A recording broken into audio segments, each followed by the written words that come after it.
seagulls follow the trawl. It's because they think sardines will be thrown into the sea. Thank you. And as we say now in my country, they brought the bus and they left the bus in front of the goal. And the guy's talking absolute nonsense. I've never heard so much rubbish in my life. Normal men. What do you mean, normal men? We're just innocent men. I'm telling you, don't back down, double down. Don't back down, double down.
Yes, it is the P.M.P. And you know that means a star-studded lineup. Oh, yes, it is.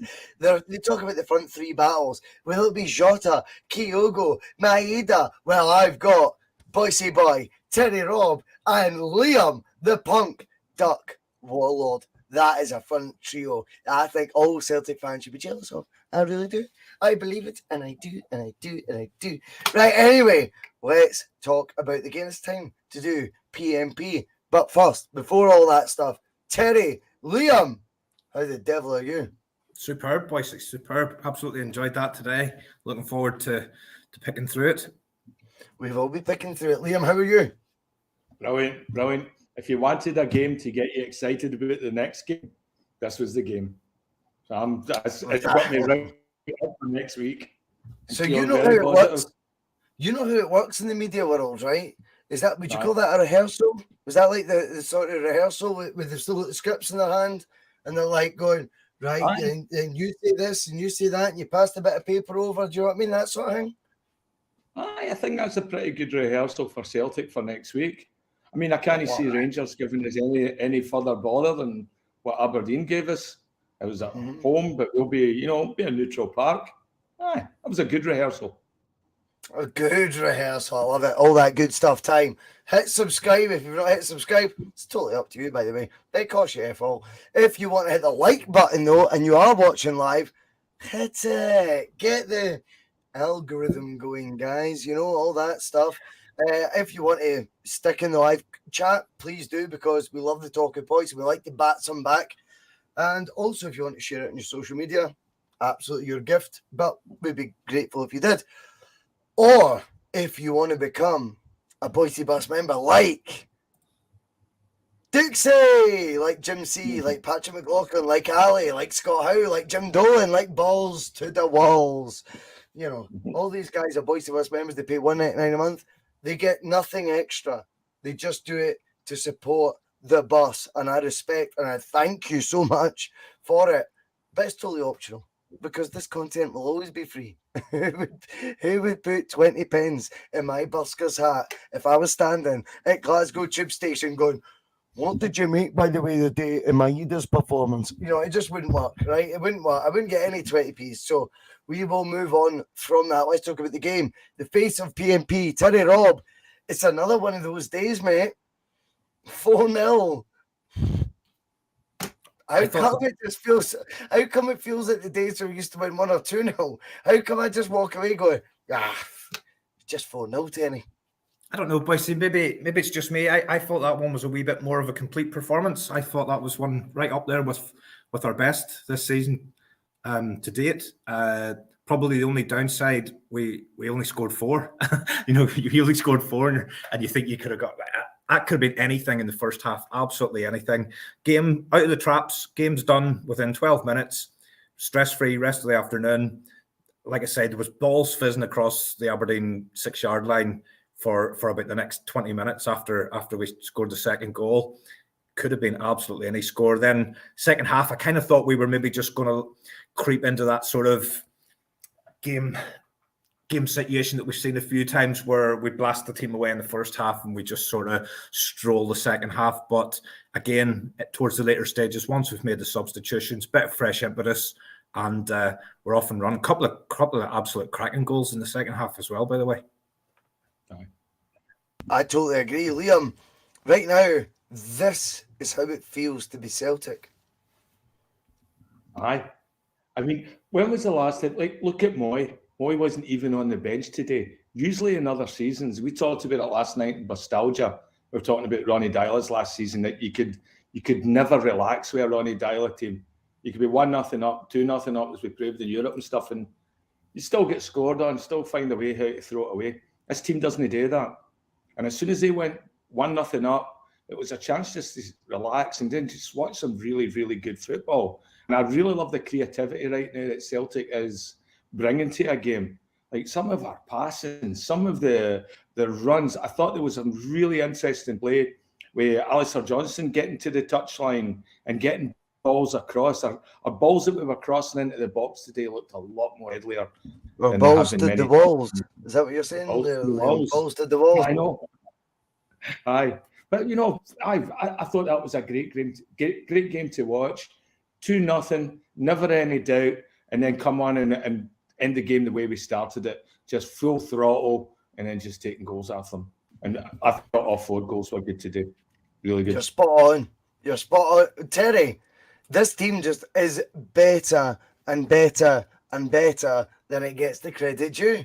Honestly, right now, the narratives in Scottish football, I know, I understand where you're based. I don't know how often you listen to some of the Scottish radio or read the MSN. The biggest narrative this week, right, isn't the fact we've got a manager in situ who's 58 now league games alone, you know, with 1 defeat. Right? I think domestically it's something like 62, 63. That's not the narrative. The narrative is, let's talk about Chelsea's worst ever player, how clever Michael Beale is, and Michael Beale's record is equaling up to Angie's, and all this bullshit, Terry.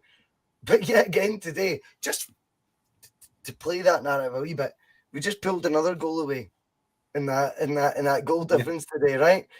By the way, I thought the result was quite impressive, but ours is even more so. And I think this suits us. I just feel that this is how Ange wants it. Oh, focus on them, please. Keep focusing on them. This is fine. Like, this is fine. See if no one wants to give us the kudos. They will when we start lifting trophies. We're about to start lifting trophies, big boy. Some of the pish that was spouted this week was unbelievable. This guy's just getting built up to be something I don't believe he is. I've given him all the credit he deserves for galvanizing a sinking ship effectively and generating an impressive run of results. Now I didn't see anything of that game today. I was obviously completely focused on the Celtic game, but I expected absolutely nothing. Even though Livingston is one of the hardest places for teams to go, there was just a complete love-in all week between David Martindale and Mickey Beale and all things Rangers. And what impressed me most was the way that our manager dealt with it in the pre-match press conference. He just said, I don't care about what anybody else is saying. David Martindale's always doing that face. He's always trying to do that Roy Keane impression, Terry. He's like, oh, listen, that's just how I see it. I'm like, what even is that? What was that? Was that face meant to like give you like some sort of rubber stamp as to what you're saying? I'm just... Shut up, mate. Do you know what I mean?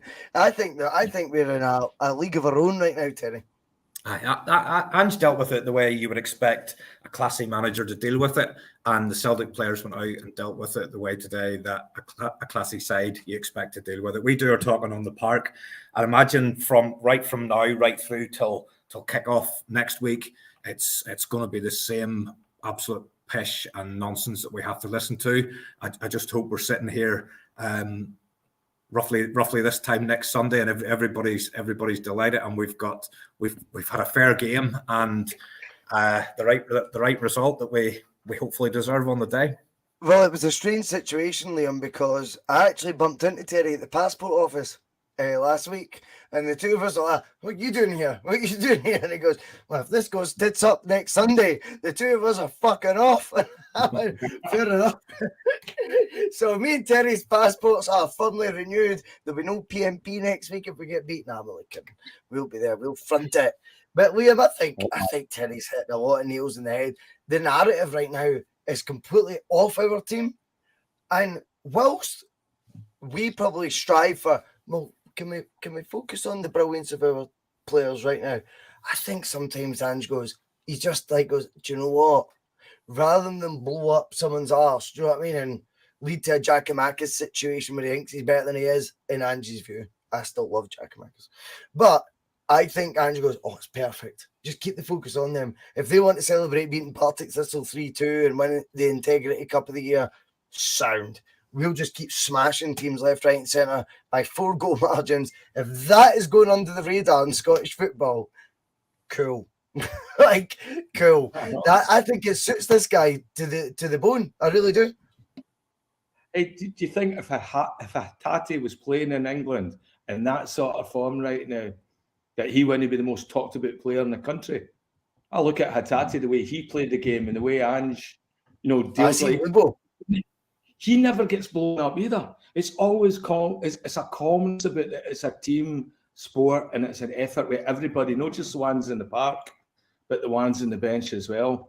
But see, if Hatate was playing with Rangers, they'd be talking him up. Like Ryan Kent is nowhere near a game like that. Anytime I've ever seen him play. And yet, I listen to him get bummed up all the time. Jenkins is good as Todd Cantwell, though. I mean, be honestly, Jenkins and Todd Cantwell's league. Cantwell can't shoot, can't score, can't play. Aye, there's those that can and those that can't. That's brilliant. I mean, I think we've got, Terry, a player just when you're talking about the integrity piece, see if that happened in a Celtic, if that happened in a Celtic game, the whole focus would have been on the lack of integrity shown by the Celtic player in the first place to go and score the goal. That's not been mentioned. That's not been mentioned at any point. At no point has anybody actually mentioned what it was. This incident was born from a Rangers player showing a lack of sportsmanship and integrity. Yet the whole focus has been on how the manager then corrected it. There's been absolutely no question around it was them that actually created the situation in the first place. Well, not only that, Terry, it was an actual foul on the defender. When you watch him get the ball, he fouls the defender to get back into it. And if a referee wants to make the easy call, he calls a foul right there. Because we've seen how anytime our forwards touch or even get in a whiff of a defender, they fall to the ground and we get immediate foul. He basically tackled that guy to get the ball and then run in. The referee could have just stopped all that controversy just by calling it right there at that point. He didn't want to, though, did he? He didn't want to do that. I thought Big Sutton's question was the obvious one. Put that next Sunday. This is meant to be for after we break down the game, Terry. I mean, I thought plenty. All right. Remember P.M.P used to be talking about the game, and then we get into the, that sort of stuff. Right, let's go back to the game now.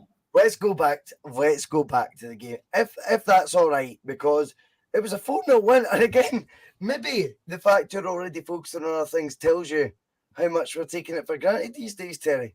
And I do believe there's a wee bit even in me that's going, we'll beat them. It's done. I've never felt it's strange, because technically I know Michael Beale right now is trying to play down his chances because he talked himself up too much, right? That is the reality, right? He's talked himself into a battle that he goes, fuck, I couldn't actually win that. You're like, they're not losing any ground here. I'm going to need to back down now before it becomes to the nitty gritty where points really matter, i.e. the next league derby. And it's like, well, if you're going to win this, you need to win this game. He doesn't want that to become must win, so he needs to concede early. I get that. But that being said, he was spot on how outstanding our form is right now, Terry. This team is, and it's not about using the cliches of we never stop, relentless, but at the same time, it kind of is. Because I have never known. I'll be completely honest with you. I missed kickoff, and I had it on Sports Sound, and I did a wee G up on the street between Oakley and where I live, right, and Fife. And but I did it with like a knowing nod, going, of course we've scored within 2 minutes. Of course we have. Do you know what I mean? I expect us to blow teams away. Barry Robson, for me, at Celtic, great. Not Celtic legend, but for his impact in the short spell he was there, he was a proper great. I mean, Juranovic, fuck me. He was there 18 months. Barry Robson was there, about 6 months longer? Barry Robson really impacted our team. Big style. I didn't want him to suffer today, but I swear, Terry, when we scored after 2 minutes, I went, oh, well, Barry. It was nice knowing you, son. Honestly, it could have been any score. Here's probably an interesting stat. Callum McGregor has scored 2 goals. He scored 2 goals in 3 minutes against Aberdeen. Last minute goal away, and then 2 minutes in today. Both goals were actually quite similar to strikes from just around the edge of the box. And Hatate for the second one just epitomised for me everything about him. The first, both of his goals today. The first one, great footwork in the box and a lovely neat finish. But then the second one later on, I know I'm going out of order again, but he battled tenaciously to win the ball. Then he played a pass. He didn't just stand there and admire his pass. He moved on to anticipate that the ball might break to him again. All of the pieces are just moving. Today was just poetry in motion for me. There was just so many of the guys were on it. Jota was on it from minute one. You can see week on week the influence that he's starting to have on the games. He looks up. Let's have the debate. Who's the best? Who's the best player? I'll come at you in a minute, Liam. Who's the best player in Scotland right now? Because on fire, undeniably, is Hatate, right? Jota, for me, is Scotland's most gifted footballer. He is the most gifted. And again, personal opinion, I think Jota can do stuff, with an orange that Ryan Jack can do with a balloon. Do you know what I mean? There's a big difference in levels of ability. The keep up a record that Jota could have over most players would be a joke. I feel he's playing levels ahead. But Hattie's got to be in that conversation now, though. And this is not a slight on either, by the way. This is fun. Who do you prefer, Terry?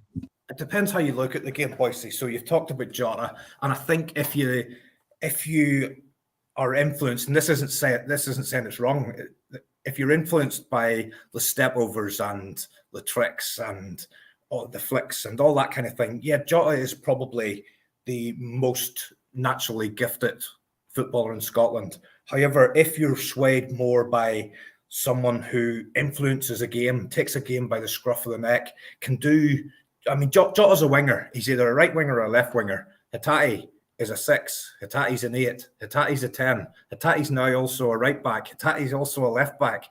Hatate can just do so many things on the football pitch, and he can do them all so well. My answer to the question would be right now, I think Rio Hatate is playing on a level above every other player in Scotland. Is he more naturally gifted than Jota? No, probably not.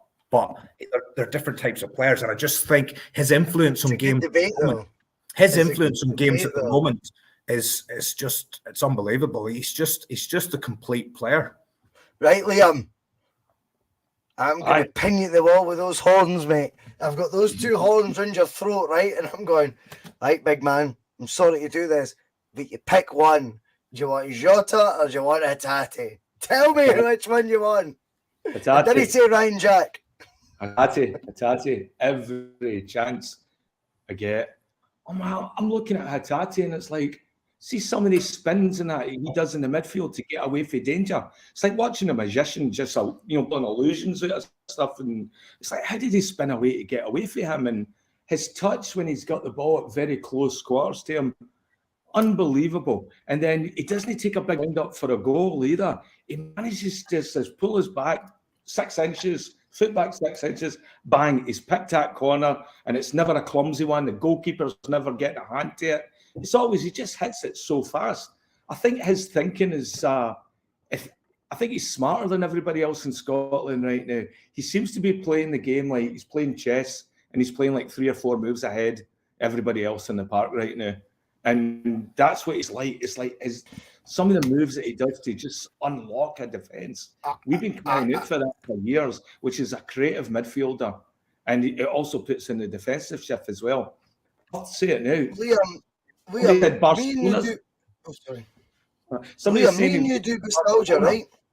Aye. Me and you do Bustalgia, right? Very often. And it's quite obvious my bias. I'm coming back to you here, Liam, because anything Martin O'Neill does, I defend it, right? And I think at times I get wound up by everything Ange does, everyone backs it. And I kind of realised eventually, I went, rewind, Bhoycie. Be that 17, 18-year-old when Martin O'Neill's, 14, 15-year-old, when Martin O'Neill was in charge, right? And I basically, Martin O'Neill could have told me the sky was green. And I'm like, you fuck it. I know it's green, mate. I know it's green, Martin. You're the man. And he had a guy called Lubo Moravcik who, two-footed, and effortlessly made the game, despite the pace it was being played at, look like it was in slow motion, almost like the Matrix, right? Aye. Is Hatate our Keanu Reeves? Because the way he's playing right now, mate, he's slow. He's playing. He's not. Nothing is done in rapid pace, and yet everything is done in because the intensity of the game. He is just. It's that forethought. He for me is for Angie's team. That's O'Neill's Moravcik for me. It's the best way I can compare him. I think he is. I mean, but a bit of work rate. No, real Neo Hatate, the Matrix. That's what he's like. You know that I see him looking very similar to Modric. You see how Modric runs it, and I think the more he gets into the middle of the park, and the more confidence he gets. It's hardly forming an argument, Liam. We didn't sign Modric, did we? For fuck's sake. But see with Rio, I think it feels like we signed Maranovic, Lubo, right? But we've got him at the beginning of his career rather than at the end. And that's what I feel like. I feel like we're seeing a young Lubo. We saw the older Lubo, now I think we've seen a young Lubo, and I don't know. There's no ceiling for this guy. I hope we can hold on to him because other teams must be noticing. That is just a quality player. I wouldn't want to dwell on our Champions League campaign. I don't want to go back down that painful road again. But I thought Hatate was it's very important, though. I thought Hatate was the one player who kind of held his own in those games and played in a similar way as to the way he plays. Terry, never apologise about bringing the Champions League into it. To me, all these guys, that's the yardstick to be measured by. So you're right to bring that into it. Me and you forecasted the next 6 months are going to be cozy, and we're going to start telling everyone these guys are the best players in the world because all we've beat is Motherwell, St Mirren's, them. Do you know what I mean? That's how it works. Let's rewind to the Champions League. Never lose sight of that. I'm glad you brought that up, but I also agree. Hatate, in those times, I think Hatate was definitely of the level we're wanting the whole starting 11 to be at the Champions League level. He played in those games, from my recollection, he played the same way as he does week in, week out in the SPL. He tried to go for the inventive pass. He tried to make things happen. He took risks, whereas perhaps other players in that raised standard were perhaps not trying these things that they would try in every game. I remember one moment against Real Madrid, there was a 40-yard crossfield volleyed pass that he played, and you're just watching him just going, has he actually just done that? Yeah, do you remember that one, Liam? And there's something about the way that there's that Scottish word that keeps cropping up, and I think it. Gallus! Gallus. He's I Gallus. knew it! Yes. Isn't that? He's Gallus, little Hatate. He's always trying the killer pass. He's always trying something that might not work, but if it does work, it's worth the risk, that kind of thing. And you need that. And that's the kind of player supporters want to go and watch, to get you out of your seat. Aye. But you want people brave enough to try those things, and that's what, I've talked about players before where I'm not saying they're cowards or anything by any means, but there's a bravery and that's associated with football to pull off things like that are more creative, or just not the outside, just outside my foot back to 6-yard pass. He'll do something like that, and I'm thinking, right, he's got 85-90% times he pulls it off, and when he doesn't, he's the first to track back. He doesn't throw his hands up in the air. He doesn't the big loop, and plays down the other end. He stops right away and gets back into the play. And I thought his ball retention is when he loses a ball, he goes back after it, ferociously. And so there was a goal Liam a couple of weeks ago where he gave the ball away. He got dispossessed, and it led to a goal for the opposition. And you can probably look back through the games this season and pick out maybe 2 or 3 more moments where he has tried something and it's ended up costing us goals. But if you then flip that the other side, look at what we've gained from him playing in that style. Aye. I mean, he's a serious goal threat every game he plays now. It's been a while since we've had somebody for the midfield or had a. Can I just tell you something, Liam? Who's not a goal threat for this Celtic team? Who's no? Joe Hart. Do you know what I mean? Like out with Joe Hart. Who isn't a goal threat in this team now? We have got a team now that collectively score goals, and we've also got, Liam, the talisman in Kyogo, who is meant to be the goal-getter, and his record goals to games is a shambles. And I think for all his misses, he kind of defies logic at times, if I'm honest. But if you look around that team, there's goals everywhere, Liam. We could have more goals today, Bhoycie. I mean, I think that was 4 going on 8. There was a number of times where we were just missing by little bits with some good saves. We want the 10! I know we want the 10. We'll get it. I think we'll get the 10 this year. See, when it's done and dusted at the end, I think we're going to scalp somebody. And hope it's, I don't know. Hope it's next Sunday. So we've got a new favourite in the chat. Nicholas Stubborn. I think it's about the 14th version of them that I've not blocked yet, but they're getting a lot of traction in the live chat. I would just like to say, Nicholas, keep it coming. I welcome fans of other teams on the bus. Ask Bob McBob. Ask the Blue Baron. We're all for it. Keep it fair, keep it reasonable, and we will debate. Anyway, though, Terry, it's not just about the likes of Hatate. Started today. I pitched to start. I wanted to start. For me, you get a number 9, you let Giakoumakis go for peanuts, in my opinion, then this boy better be good. Let's see what he can do. Today, maybe not so much we've seen the best of him, but I think it was refreshing that he started the game. I think it was the right decision he started the game, and I think he will be better for starting today, despite the fact he didn't get his goal. We almost take it for granted now, Terry. Do you know what I mean? Like, well, if he starts and he's a striker, he should score. Like, this is the crazy one. As I said before, when Celtic play, well, did we win 3-0 or did we draw? Like, it's mental these days. I think it was a good decision to start O today. He won't start the League Cup final. Kyogo's just rubbing his own thighs this time, not fucking Mickey Devlin's or, you know what I mean, any other players' thighs. He's rubbing his own right now going, I'm ready for the cup final. But with an opportunity to give all that game time today from the get-go and the get-go. And do you know what? It doesn't matter he didn't score.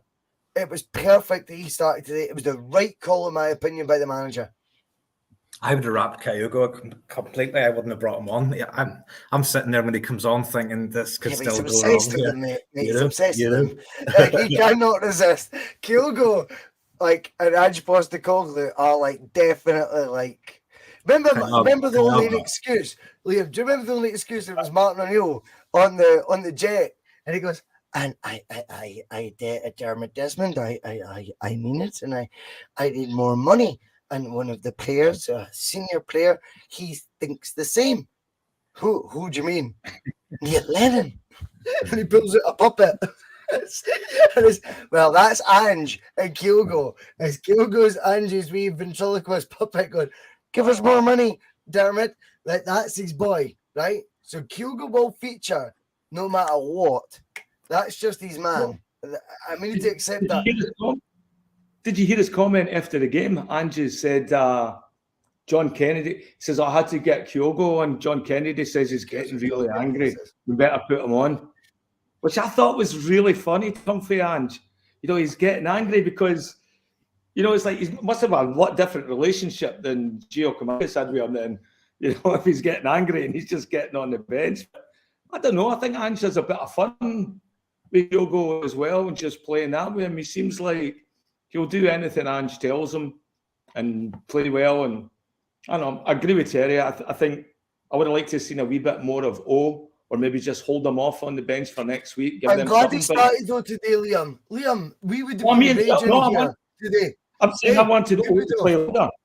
But anyway, I thought O played really well today. I mean, some of the game passed him by, I think. But I noticed as well when he lost the ball, he was very quick to get it back, and he was good at battling. He didn't lose many battles, you know, going for that second ball, which I thought was really good. Showed a lot of strength in that, and his goals will come. I think he was unlucky, you know, just to not get the. He's going to score goals. I was happy with his performance. I was happy with his performance. But Terry, would you have been happy if he hadn't started? I think me and you would have been going down that road of going, what the fuck did we buy him for if he didn't start? And to be fair, if you wanted to know my expectation today, I thought Ange will go against the grain because he's good at that, right? And he gets most decisions right domestically. I thought he might start Kyogo. I thought he might start Kyogo, to be honest. I was delighted he started though. This is what we want. We want to see our new striker who's replacing a cult hero, a limited time cult hero, but he was there at the same time as Juranovic. Juranovic seemed to curry this favour by young fans that he was, oh my God, we've got a superstar in our hands here. Yeah, Giakoumakis did the business in his 18 months. Juranovic, for the statos out there, and there's loads of you, did absolutely hee-haw that way, right? Hee-haw, right? So I think when you look at Giakoumakis departing, the guy you've brought in to replace him better be worthy of a start when there's clearly a spot at the table to be had, i.e. Kyogo being injured or on the road to recovery. I was glad he started today, Terry. His performance after that for me was irrelevant, albeit I wasn't disappointed in it. I just thought, good. That shows me this isn't a project. You're in. No, I think it was the right call. I genuinely do, and I think most supporters wanted to get a good proper look at him because we've only been getting little cameos at the end of the games. I thought he played quite well. I mean, yes, he was our central striker today. But what you touched on earlier there is quite important, Bhoycie. The goals come from absolutely everywhere in this team. And whilst, yes, you do want your central striker to be a prolific goal scorer, in our team, we don't actually need our centre forward to be prolific because of threat that comes from absolutely everywhere on the park. And I don't know, it's really, really early to make a judgment on him. My gut feel is he'd probably not be as prolific as Giakoumakis. He'd probably not be as tough record though to uphold. Yeah, Let's be he'd fair probably here. not be as natural a finisher. But More goals I've than seen starts. More I've goals seen than enough. starts. Come on. I've seen enough from him to think that he'll do a job for us. He seems to have the characteristics that the manager's looking for in terms of work rate and determination and all of those kind of things. And he'll only get better the more game time that he gets. In terms of Kyogo, he's probably like any centre forward. He probably wants to win the Golden Boot and things like that. And if he's sitting on the bench and you're playing against Aberdeen, and he's probably sitting there thinking there's 2, 3, 4 goals for me there today, and I'm missing out just sitting here, kicking my heels kind of thing. And he'll have that instinct where he just wants to go on and score goals. And that's all you would expect from your striker. But I thought it was a good call from the manager, to be honest. I get that. What have we made, Liam, in the build-up to this weekend? Because we did the TNF last night. Not last night, 2 nights ago. When the days lose their names, time slips away. But 2 nights ago we did TNF, right? And we were talking about managers' quips that aren't our own, not our own manager. I think Ange is. I think he's dealt with the bullshit pretty well, hasn't he? He's dealt with it nicely, kindly. He's actually almost gone, do you know what, Mickey? I forgive you. It's okay. You're a rookie manager. I used to be one too. I'm going to let you off with this. He's given people free passes. And do you know what he's sort of projecting his not aggressive energy, but he's sort of, you know what I mean? Like he's sort of, I don't know how to describe it. Yeah, aggressive energy, let's call it that. So he's directing it at the guy who's asking a question. The guy who's asking the question is just quoting someone else's words. But he's going, is that all you've got? Is that all you... But it goes deeper than that, doesn't it? What he's saying is, that's how hopeless a comment that was. And then today, I just feel Ange sets us up for these wins. By the way, he obviously has us ready to play as a football team. But the way he conducts the media, Liam, there's never any extra pressure on this squad. There's never any extra, holy shit, the manager said we were the best team in the country.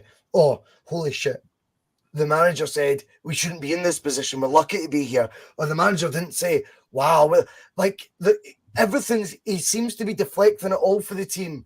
But yet, at the same time, not quite involved in the mortal combat with the rest of them. He's like Chris Sutton that he's digging. And by the way, what a bodyguard that is to have. And just like, told you I know what I'm doing, mate. You know, big Surrey. What a guy. Big Surrey with SIA. The big fluorescent SIA fucking armband on. And the big Mac. Just like, I got this. Don't worry, Ange. I dealt with Mark Warburton, Derek Johnston, and what was the other guy with the caravan? Oh, Kashina. Yeah, I dealt with him as well. That's great, mate. Right, there you go, mate. Stand outside the doors. And now you've got a guy in the media just doing all the work that Ange, Mickey Beale deep down wants Ange to be getting involved in. We've now got a Celtic legend doing it, and the king, by the way, at this game. Do you know what I mean? Like, if ever you wanted someone there to be doing it, it's a wordsmith like Sutton. I just think it's Andrew right now he's playing. He's like a puppet master. Do you know what I mean? He's got his team doing all this. He's got the media. He's got you idiots come in here, and then I've got my wee guy who's going to be brilliant. Do you know, it's funny watching how well Andrew's managed all this. It's it's media savvy. That's what he is. He's got a savviness to him. Is it just media though, Liam? Liam, it's not just media. I think it's the whole thing. I think it was his management process, right? So how he sees everything going is from a very different perspective. And then he's willing to just sort of like reshape that perspective and opinion anytime somebody wants to come out of their box. The whole way he framed that question about, somebody asked us is, have you taken notice or something like that of Michael Beale? And he went into a big long question. And the way Ange answered that, he firstly said, yeah, you're correct. He told the guy asking a question, yeah, you're right. And then he followed that up with, I haven't really taken any notice of it. So he answered the first part of the question, and then the first part of the question just completely nullified the second part. And I think he's the most media savvy manager we've had since O'Neill, and I actually think he's better than O'Neill. I think he's just got that little bit more bite to him, where I think Martin was a bit too polite at times. But Ange, well, do you want to hear a wee story about Martin? This is the honest truth about Martin O'Neill, and I know this, right? Just because I have been told it. So, see, before Martin O'Neill's first press conference, do you know what he did before the cameras went on, if you like? He sat down. Hi, Gary Brown. There is Terry's Bhoycie Bus vodka. Coming to a shop near you. Martin O'Neill walked into the press conference right before he sits in front of the table. All these journals that. And do you know what he said before the camera started rolling him? He goes, "Just so you all know, I have a very long memory." That's all he said. And sat down. Everyone's like, what does that even mean? That's all he said. So I don't know. Like, I think Martin was. I think he became emotional towards the end. Do you know why? Because he lost control of the footballing operation. He had Henri Camaras, he had Juninho's, guys he didn't really want. Right now, Ange Postecoglou has all the tools he wants, so he's in complete control, and it shows when you're faced to the camera, right? Would you agree with that, Terry? We've got a manager right now who all his job is really to do is over there, and all of that is on, like, it's his gift still. None of his tools have been took off him yet. Yeah, I say yet. I don't like to be negative, but yet, right? So he's got all these tools, so he's just working away. And when he fronts the media, he's like, "What did someone say?" Honestly, mate. And by the way, some of his one-liners he's got in his back pocket, right? And he's pulling them out, going, "I knew they were going to ask that." Yeah, let's talk about percentages, mate. Because let's talk about percentage. Because if we win our next 12 games, that'll be 100% win rate. That means we'll win the league. That's all I focus on. I'm like, that's clever, because he is talking about Beale, but he's not saying he is. It's so good. But when thing about Ange that we need to remember is we're new to this guy over here, but back in Australia, Ange is regarded in the same way as Pep Guardiola is in Europe. Ange is seen as the absolute guru of football, and I think he's 57 or something.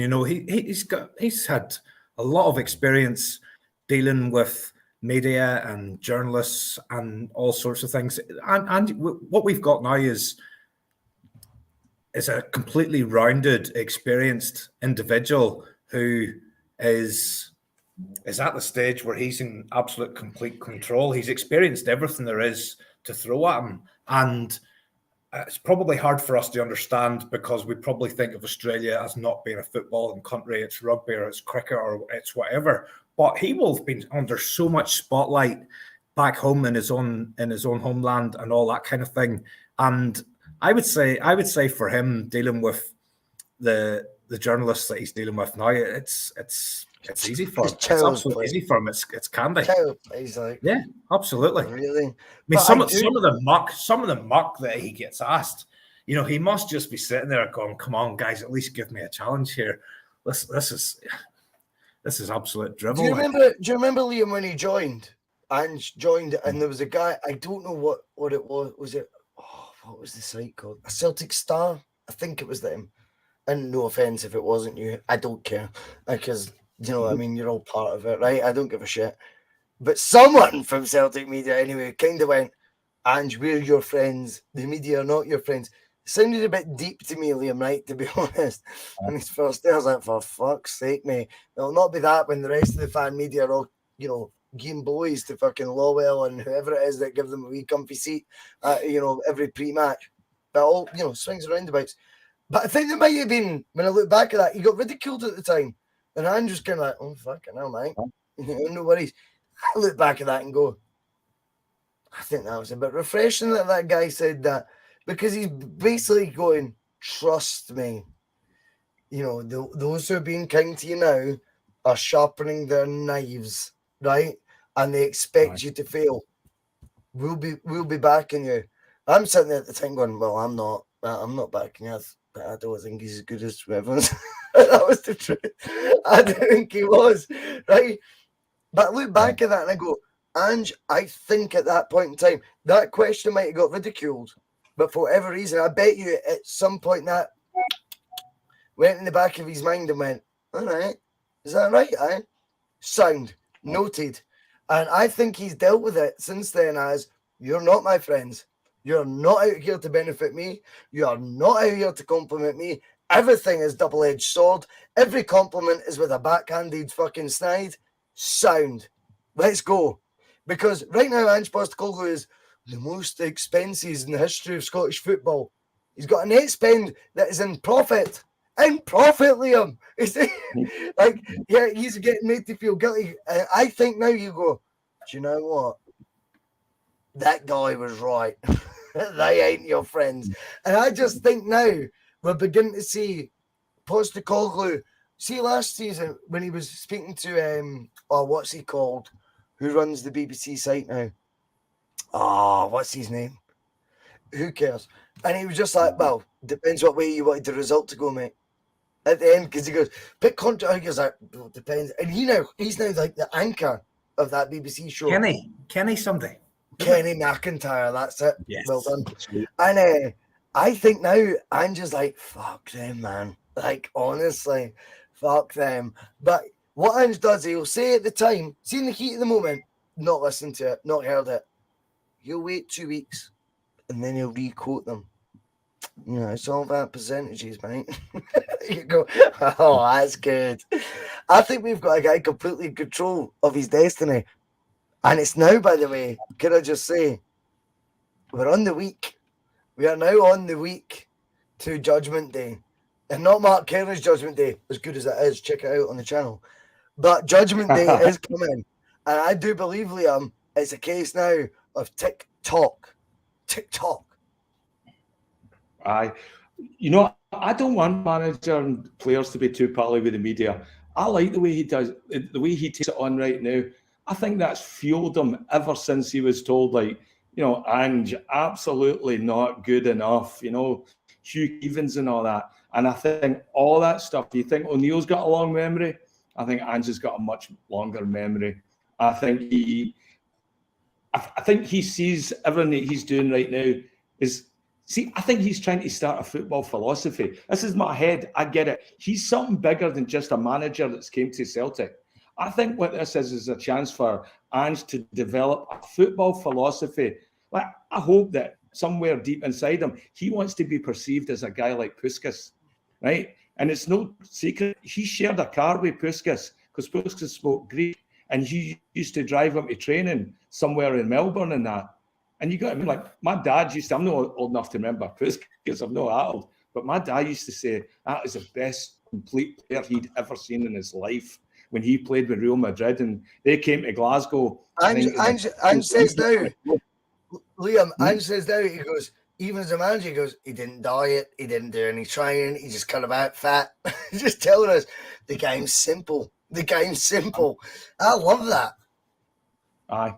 And I think he's trying to carry on that football philosophy that you can create a sense of attack, you can create a sense of movement where it's non-stop, you're running, you're passing, people are interchanging positions. You might start at left back, but you could end up being on right wing. And this is all part of philosophy and everything works as cogs and gears will all fit into place. And I think that's what will help us keep Ange as well. I don't think he'll be... a job like Leeds, I don't think that's going to do anything for him because then he's going to have to inherit other people's players. What Ange is looking for, he's looking for a certain type of player that fits into his system. And he's got a system. He's got a system with the players. He's got a system with the press. He's got a system with his other coaches of how our football is played and the philosophy that goes with it, so that when we lose, a Greek and a Croatian international, in the window, it's not even a blip. We just carry on. Another piece comes in. Terry, did he just brick in the say wall. Croatian international? Terry, did he just say Croatian international? He did, Bhoycie. He did. I'm out. did. I'll see you guys. I'll fucking see you. Listen, Bhoycie, I'm going to take over here a wee second because we need to go back to the match for a second. Haksabanovic, dancing feet, slide rule cross into the middle, Abada with an absolute howitzer of a finish. What about that one? We can't let that go. I think Abada is our new FTF, Terry. Abada, we just talk about it all the time. Is he the new FTF? The first time finisher, mate. The first time finisher. He doesn't think. See, if you give Abada, right, a defender one-on-one, who deep down you're going, you're good enough to skin him. He's like, I know, but I don't know what to do. I'm like, skin him. I don't know what way I want to skin him. To do. See, if you give him the ball and he just picks that pocket space in the box, and you look at that and go, oh, didn't he shoot from there, Leo? Honestly, didn't he shoot from there? I'm shooting. Goal. He's an instinctive, he's an impulsive player. I think in Abada, what we've got is someone I don't want to mature as a footballer. I don't want him to get any better. Screw him. It'll screw him. No. What I'm trying to say is, see, experience sometimes kills players. See, once you start working, let's flip it. Let's talk about the King of Kings. See, once the King of Kings works out football, so he joined us at 26 as an excellent footballer. See, by the time he was 32, he's like, I'm the only guy at 32, 33 getting better. I'm better. Because he started, it started becoming painting by numbers. He's like, I understand this game like so well. Abada right now has I don't know, a brush that's not even for B&Q. It's like a toilet brush, you know what I mean? And he's just using it, trying to paint it like he's not got a Scooby what's going on.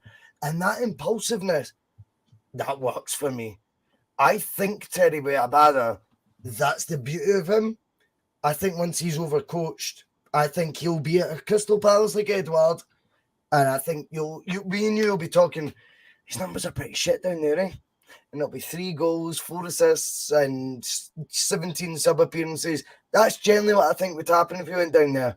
I think at Celtic, he's got the opportunity to start more games than what you would normally associate with, because we know, as I said, not because Ange would say it publicly, we know we're going to fucking win, right? And you can just let him breathe. And see when he just plays without thinking about Celtic. I don't even think he plays to Ange's philosophy. I think this guy is he's just a bada. And I don't know, man.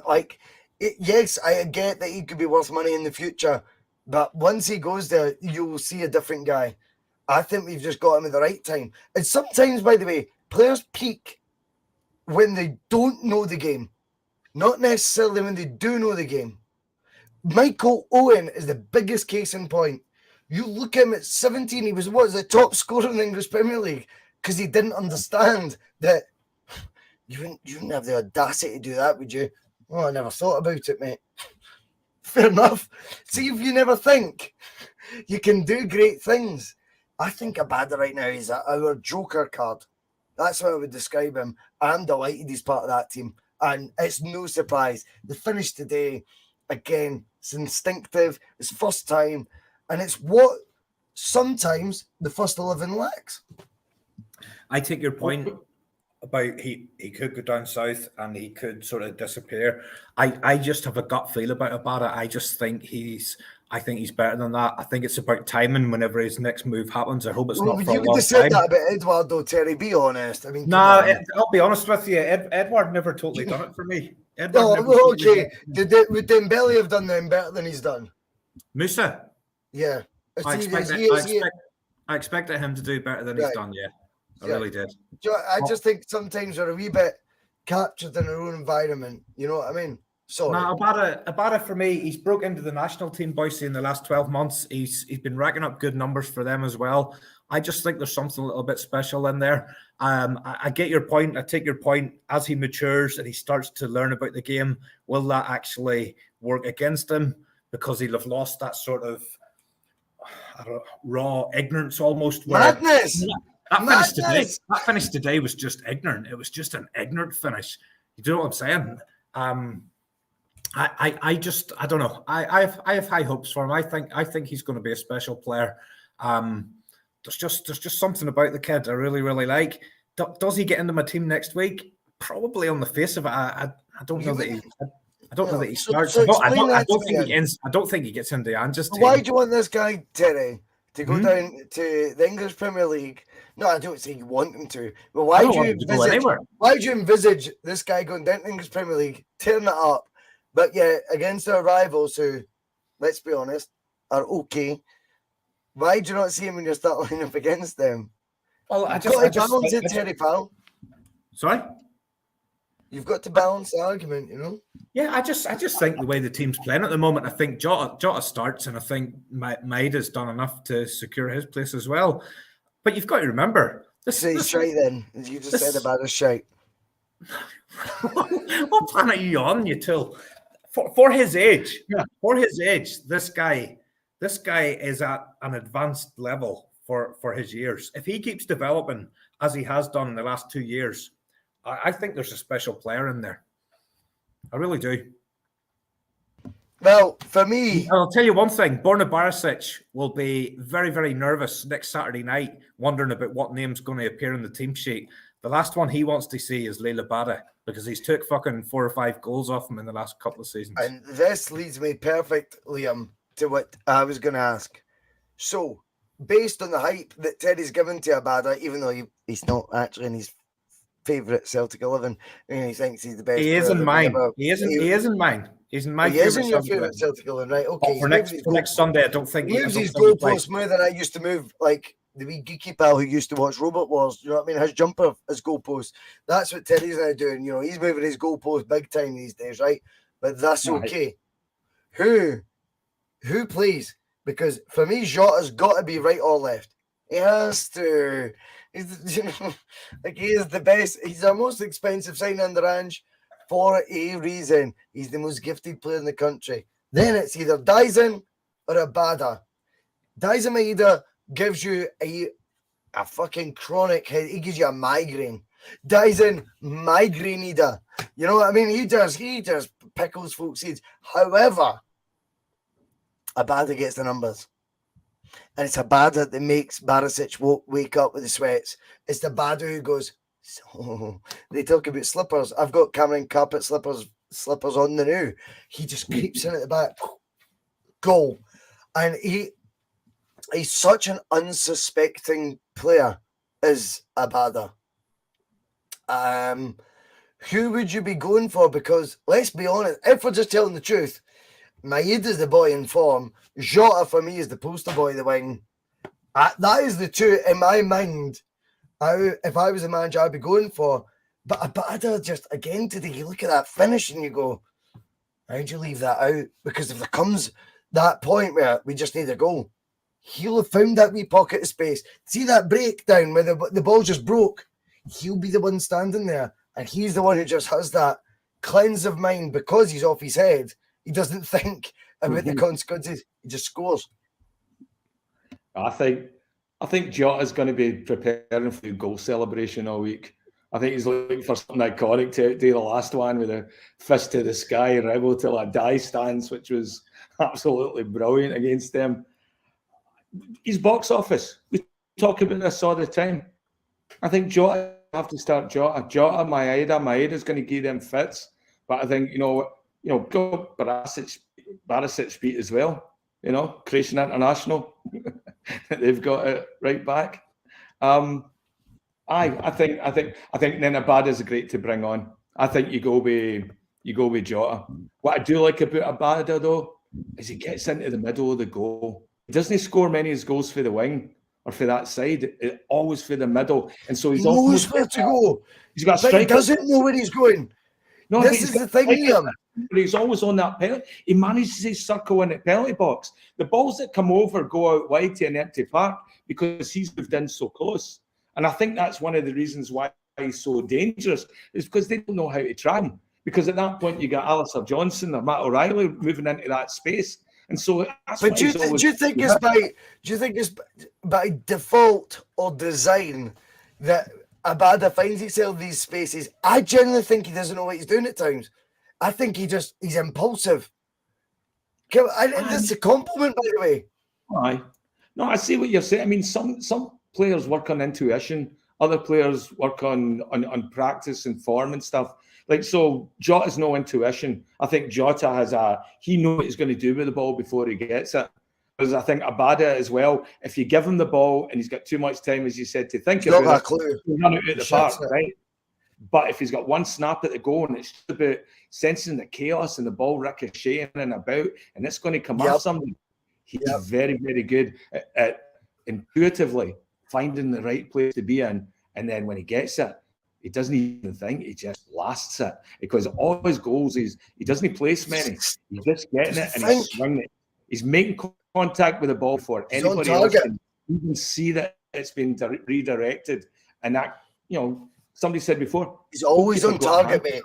Goalkeeper got a hand to that, but it's no way he was saving it. Doesn't matter. I totally agree with that.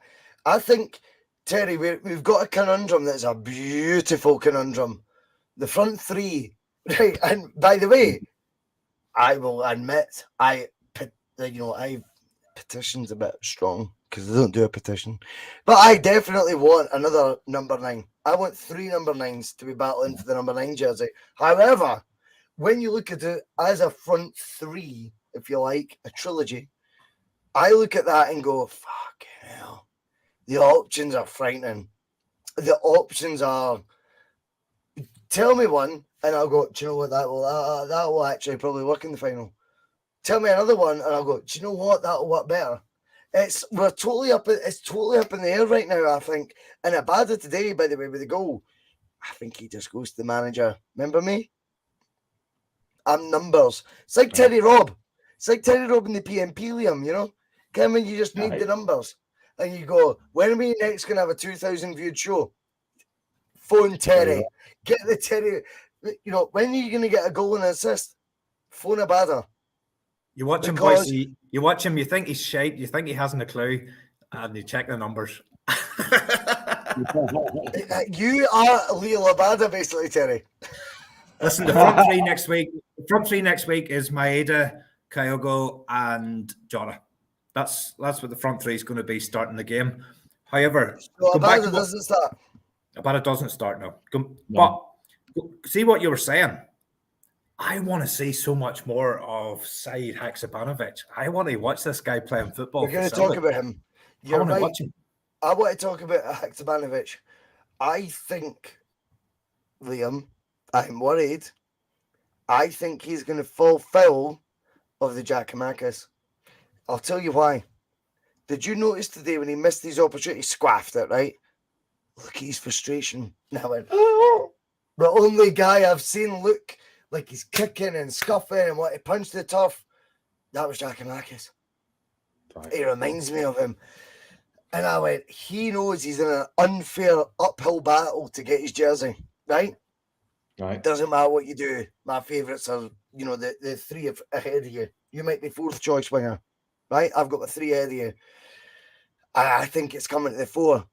I think he'll be gone. I think he will be gone. In my honest opinion. Folk will think I'm not chasing Haksabanovic out, by the way. I actually like him. I just think he's got that maverick territory about him and that sort of character that Andrew go, fuck you. But really, it's like, it's not because he's a character, is it? It's just because you've got 3 of your favourites, Andrew, ahead of him. And I think I seen Giakoumakis and him a mile away, Liam. I think you're just projecting that, Bhoycie. That's you just being paranoid. Because he's just smiling. Mate, I've just dyed my hair. They call me Bhoycie White. Come on, let me push some narratives, mate. Come on. All right, we'll push it, stuff, guys.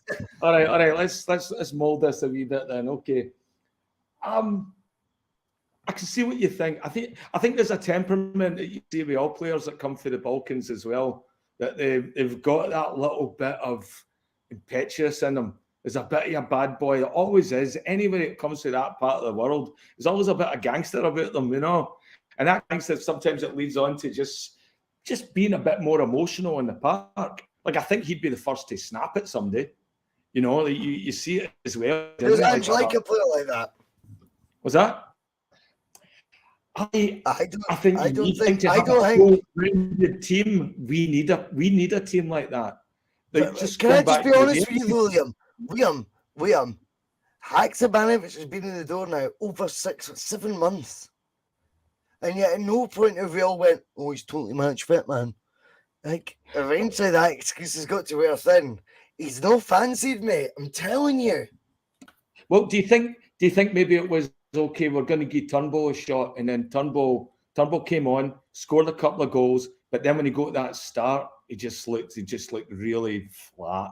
Like the air had been let out of him, and it was back to old David Turnbull. And you think with Ange, it's like a pecking order in a sense where he's bringing players through. It's like, okay, now we're starting to see what a chance Haksabanovic gets. It's the same with O'Reilly as well. I mean, O'Reilly was out for ages as well when Moy was having his good turn.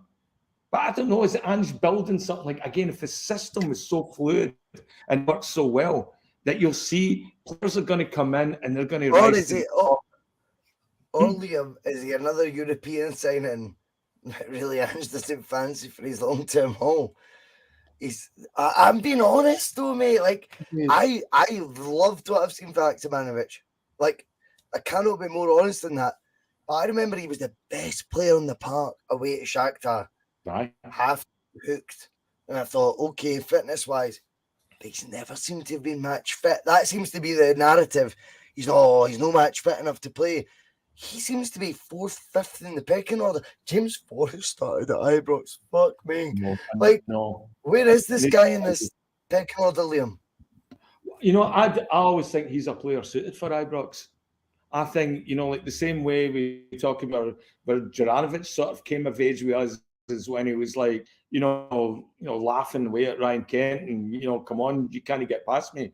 I was hoping he would show up and be that sort of player as well with a bit of dig.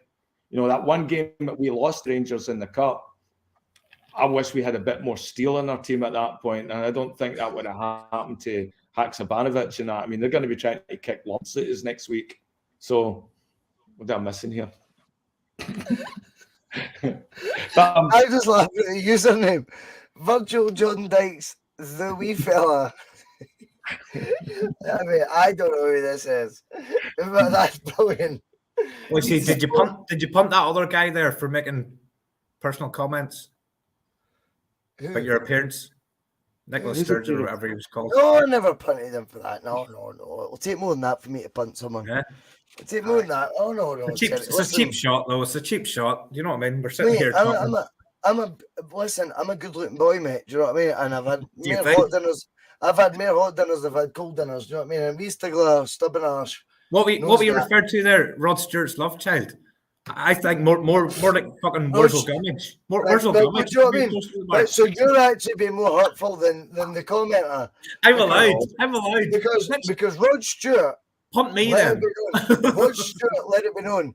2, not 1, but 2 Miss Worlds in the bank, Liam. 2. See what folk used to slag me for that and go. I remember like being at Edinburgh Festival, a bunch of boys in like G-Star Raw trackies or jeans.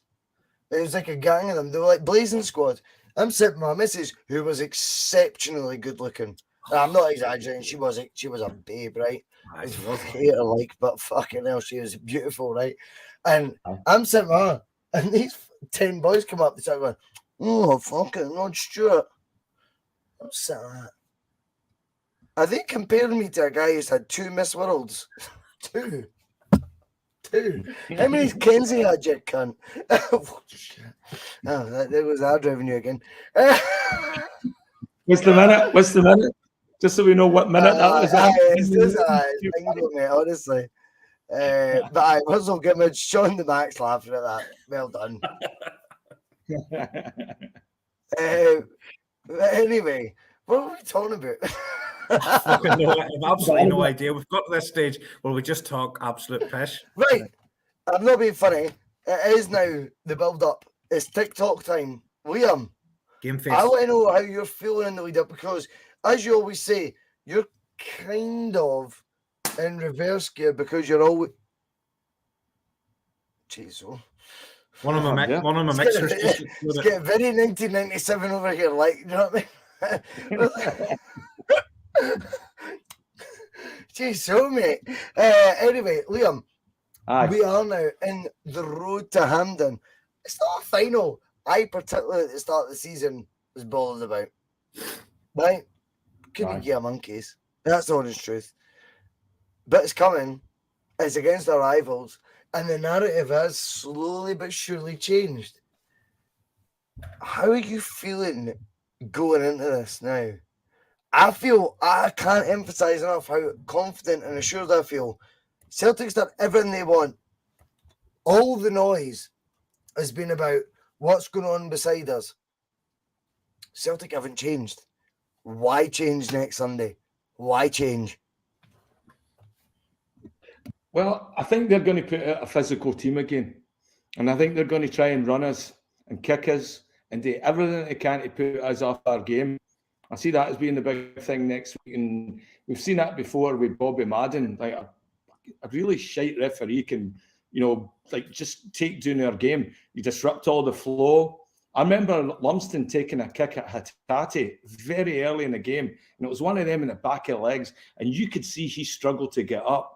And it wasn't the same twists, turns that he did in close quarters after that. He was getting the ball away really, really quick and all that because I think he was scared of getting clunked again. And I don't think there's any fear in Hatate, but I don't think there's much protection for the referees when we play these sort of games against them. You need to get cards out early and you need to set the tone. So I'm not worried about Celtic. I think we'll come out and absolutely cruise. I think we'll come out and we'll play the same way that we can. And if we can get early goal, again, like we did last time, we'll crush them. But I think we need to just keep the momentum going, keep it building. By the way, just split the game a day. Well, I didn't see much of the replays, but what happened when Kyogo got up and that guy just grabs him by the collars and he's standing there shaking him, not even a yellow card. And yet they went back to VAR to see if Kyogo had done something. And I don't think he did anything. He could have maybe just patted him in the arse or something like that, but that's not authority in a VAR. It was weird that because Kyogo wasn't trying to achieve anything. No, and I don't get that. You're right. And I was wanting to see one of our players come in and square up to that boy. I wanted to see somebody. I went on too long. I wanted to see something. I was hoping Ali Johnson was going to batter in hockey style and just let me handle this, The pitching wedge. Exactly. You're right, though. Next week. Do you know what? You are so right. Because I noticed that, Terry. Kyogo did absolutely F all. And the guy tried to make out like, Kyogo's like, wait the new. Like, all I said was, probably the C-bomb, right? And he was worried about that adrenaline for Celtic, And he probably said, he's like, 46 pence at stake here. Fucking come on. But I think whatever's happened there with Kyogo and that boy, it looked very much his problem, not a Kyogo problem. Before Kyogo said, what are you talking about, mate? Why? No. Again, I'll be honest. I think the narrative is trying to be pushed. This guy's a diver. He's a theatrical player. You know what I mean? He gets other players into trouble for nothing. I think that's the narrative is trying to be pushed. I bet you £1 million that I don't have, ladies and gentlemen, that whoever that player was is a cream bun. I bet you. Nobody cares. Nobody cares. Honestly, I hate when that gets used against me. No, but honestly, who gives a fuck? Like, there was a bit of a thing. How many players in that league? You've got to put yourself in the position of the average Joe in that league who plays for now Aberdeen, a once great club, any of those other teams. They're looking at the players playing for Celtic. They're looking at the style of the play, and you just want to try and bring those players down to your level in any sort of way you possibly can. And Kyogo as a diver seems to just be the first port of call. Has he ever actually dived? Maybe once, maybe one where he went down a little bit easy. I don't know. How many more players has he helped up? Yeah, exactly.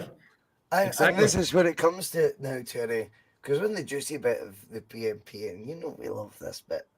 So, where are you going? You know, Terry, if it was a Celtic Rangers game, would Kyogo pick him up, or hypothetically, would Rangers allow another team to score, i.e. Celtic, if it was the old fun game, as they like to call it down south? Would they allow? Do you think Mickey Beale's morals and principles would still be intact? No, any chance? I don't know, Bhoycie. I don't know. Is it a fair question, though? I think it's the obvious question. It's the obvious question. Does it warrant being branded Chelsea's worst ever player? No. It's right. It's the obvious question. It's the obvious question. This is why Chris Sutton is going. This is how I write articles, by the way, big boy. This is how I do it. You read the article, Terry, shared it in the group chat. Sutton's sitting there going, well, wait there now. I genuinely was talking up what you did. I genuinely praised what you did.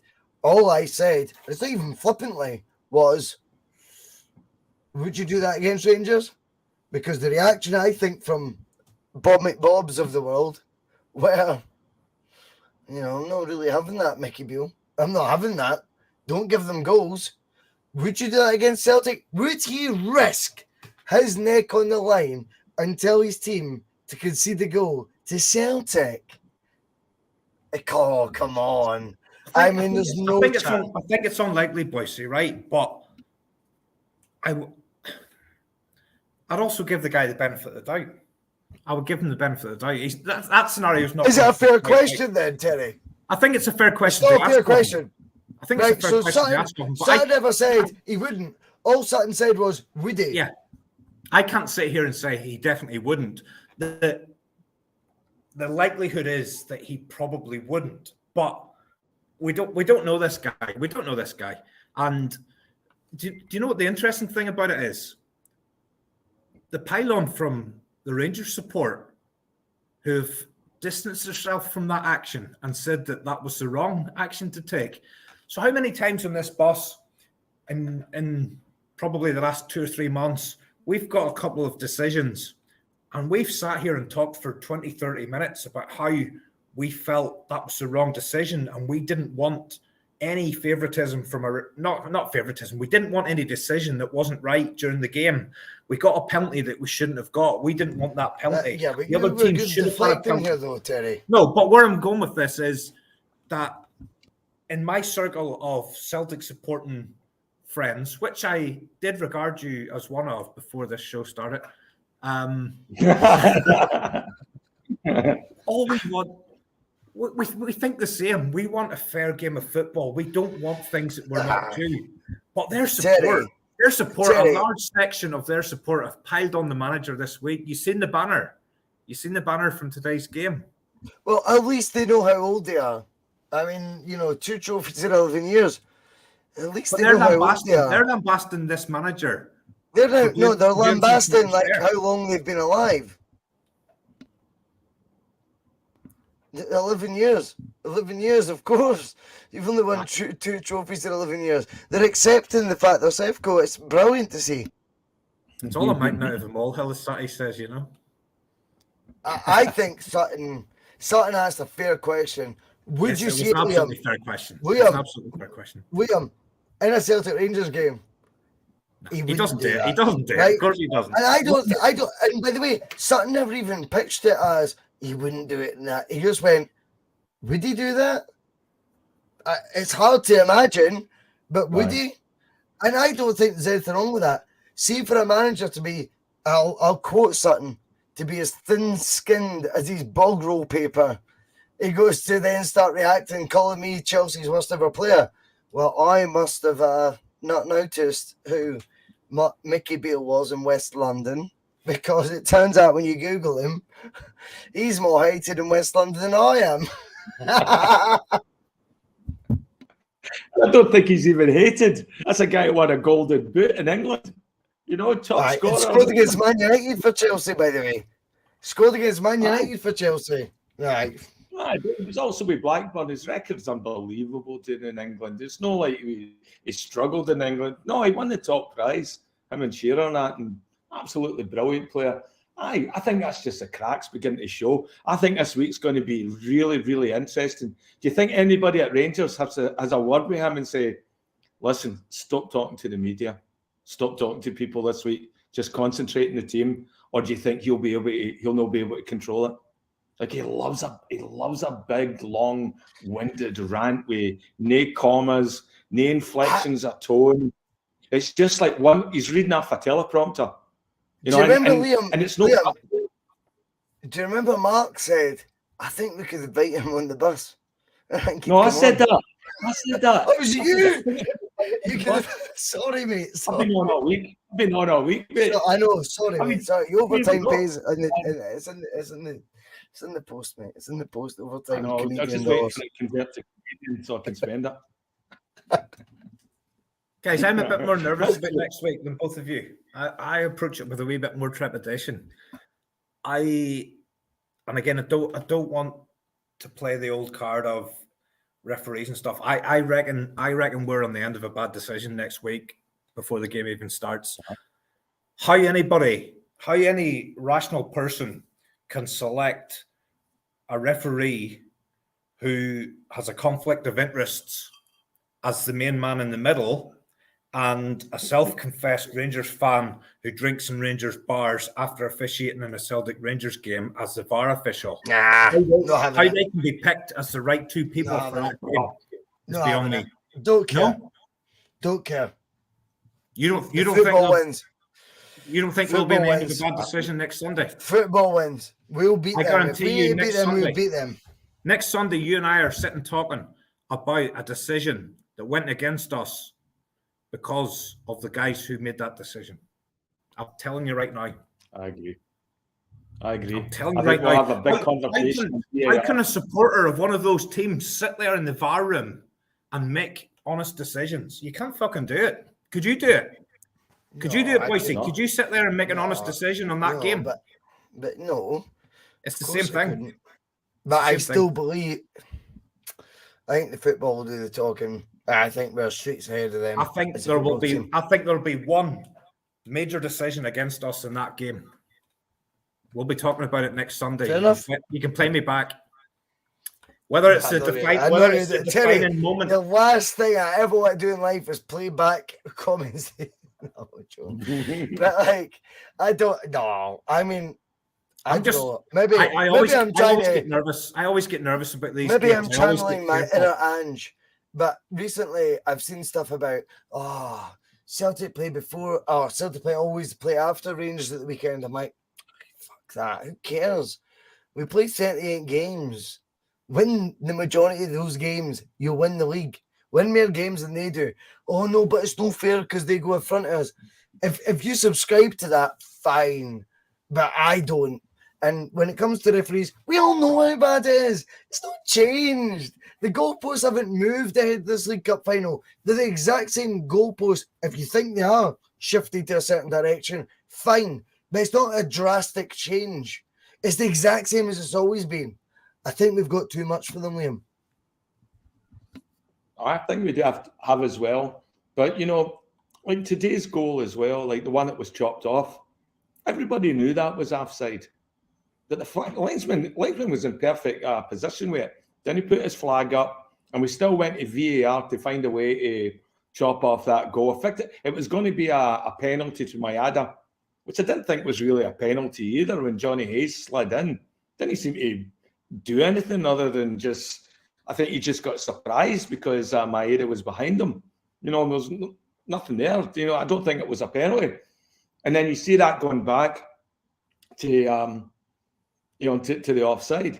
I think the thing that really bothers me right now is with the VAR and the officiating and that. They seem to be going enough long. They're finding ways for us not to score goals. and they're ignoring things for Rangers to score goals. And if you look at that as a sense of bias, yeah, I'm very. Yeah, but I think though, I think it's ingrained, right? And it is ingrained. I'll tell you a funny wee story about today, which I know you'll not be aware of, Liam.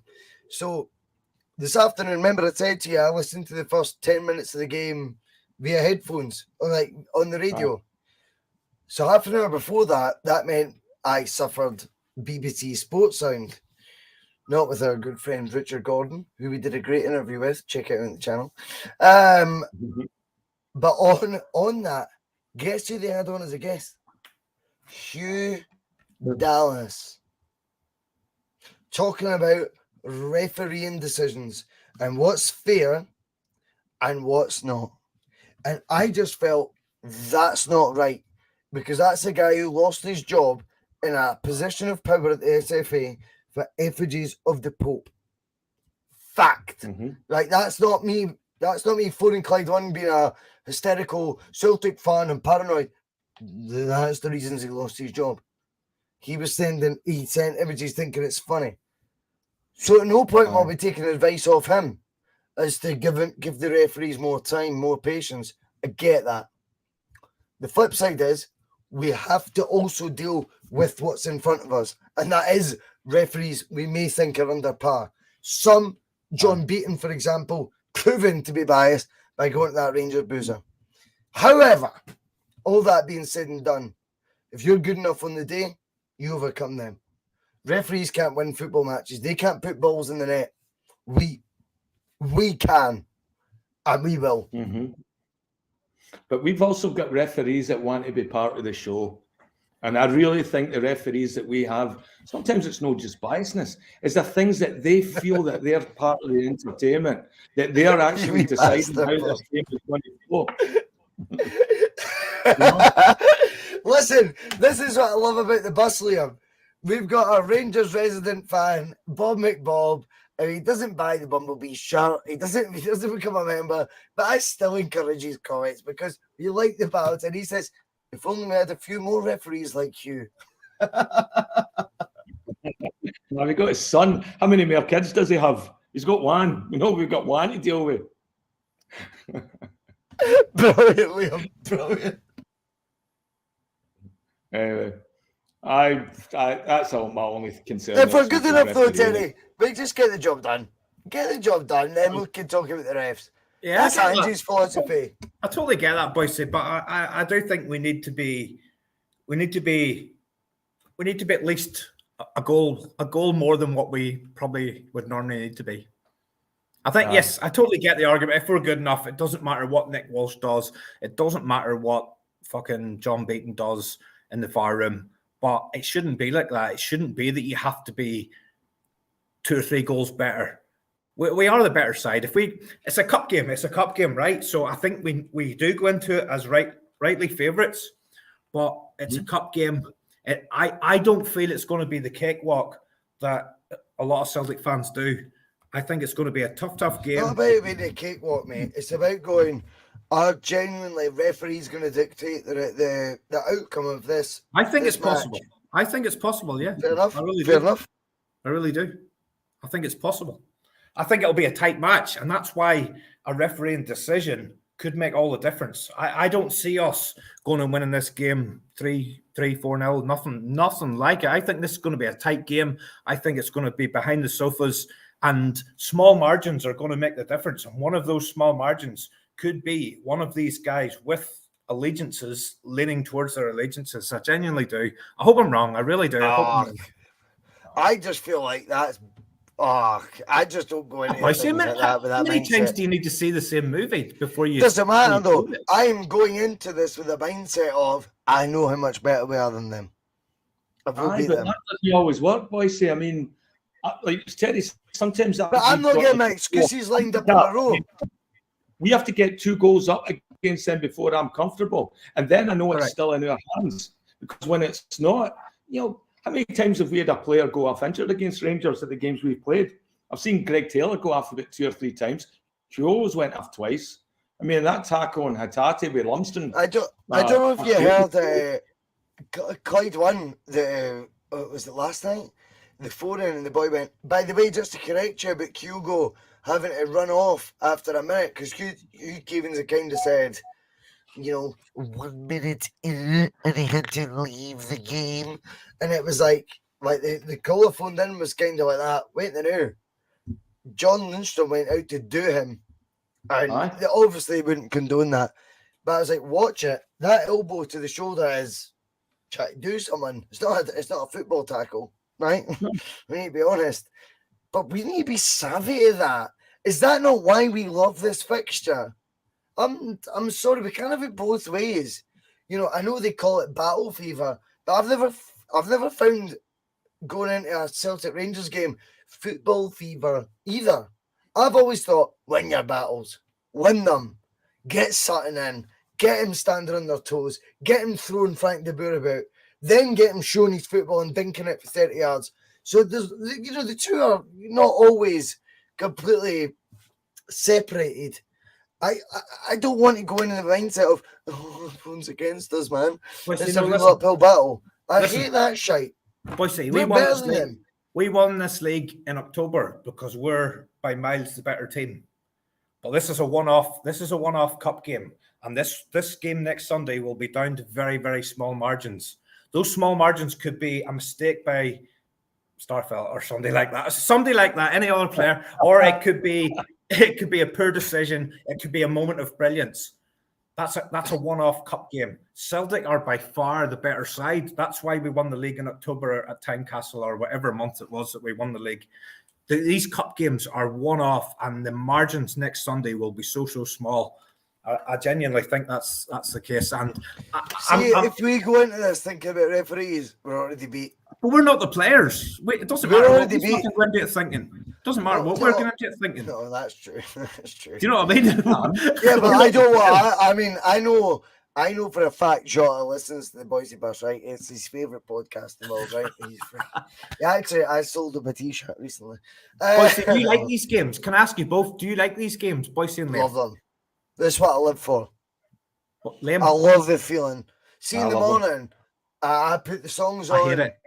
I hate it. Oh, fuck that. No, this is what I like. See, for me, the one thing that annoys me about it is I'm not doing it. I just get so nervous, Bhoycie. I just get so nervous. I want to do it. I want to be one of them. That is how I feel. I'm like, fucking put me in there. No, that would be the worst decision ever. But that's how I find myself caught up in it all so much that I'm like, put me in there. Let me help. I'll lie. No. This is what for me. I get so nervous because I want it so much, but there's nothing I can fucking do to influence it. There's no point. The one thing I'll say to agree with you, Terry, is we are allowed to agree from time to time. No, we are allowed. I know. But the one thing I would say is the smell of victory is nothing like the feeling of defeat. The defeat is like, oh my God, try and get yourself off the couch. You know what I mean? I think that's where I'm going with it. But see if you win, you're just relief. It's just relief. It's not actually a, you know what I mean? It's not like a euphoric thing. It's just, thank God we won. But if you get beat, like but again, I'm competitive, mate. For me, I want to play competitive fixtures. I think we're saying the same thing though, Bhoycie. I've an extra 10 on you. I've an extra 10 on you, and me and Liam are probably of a similar vintage.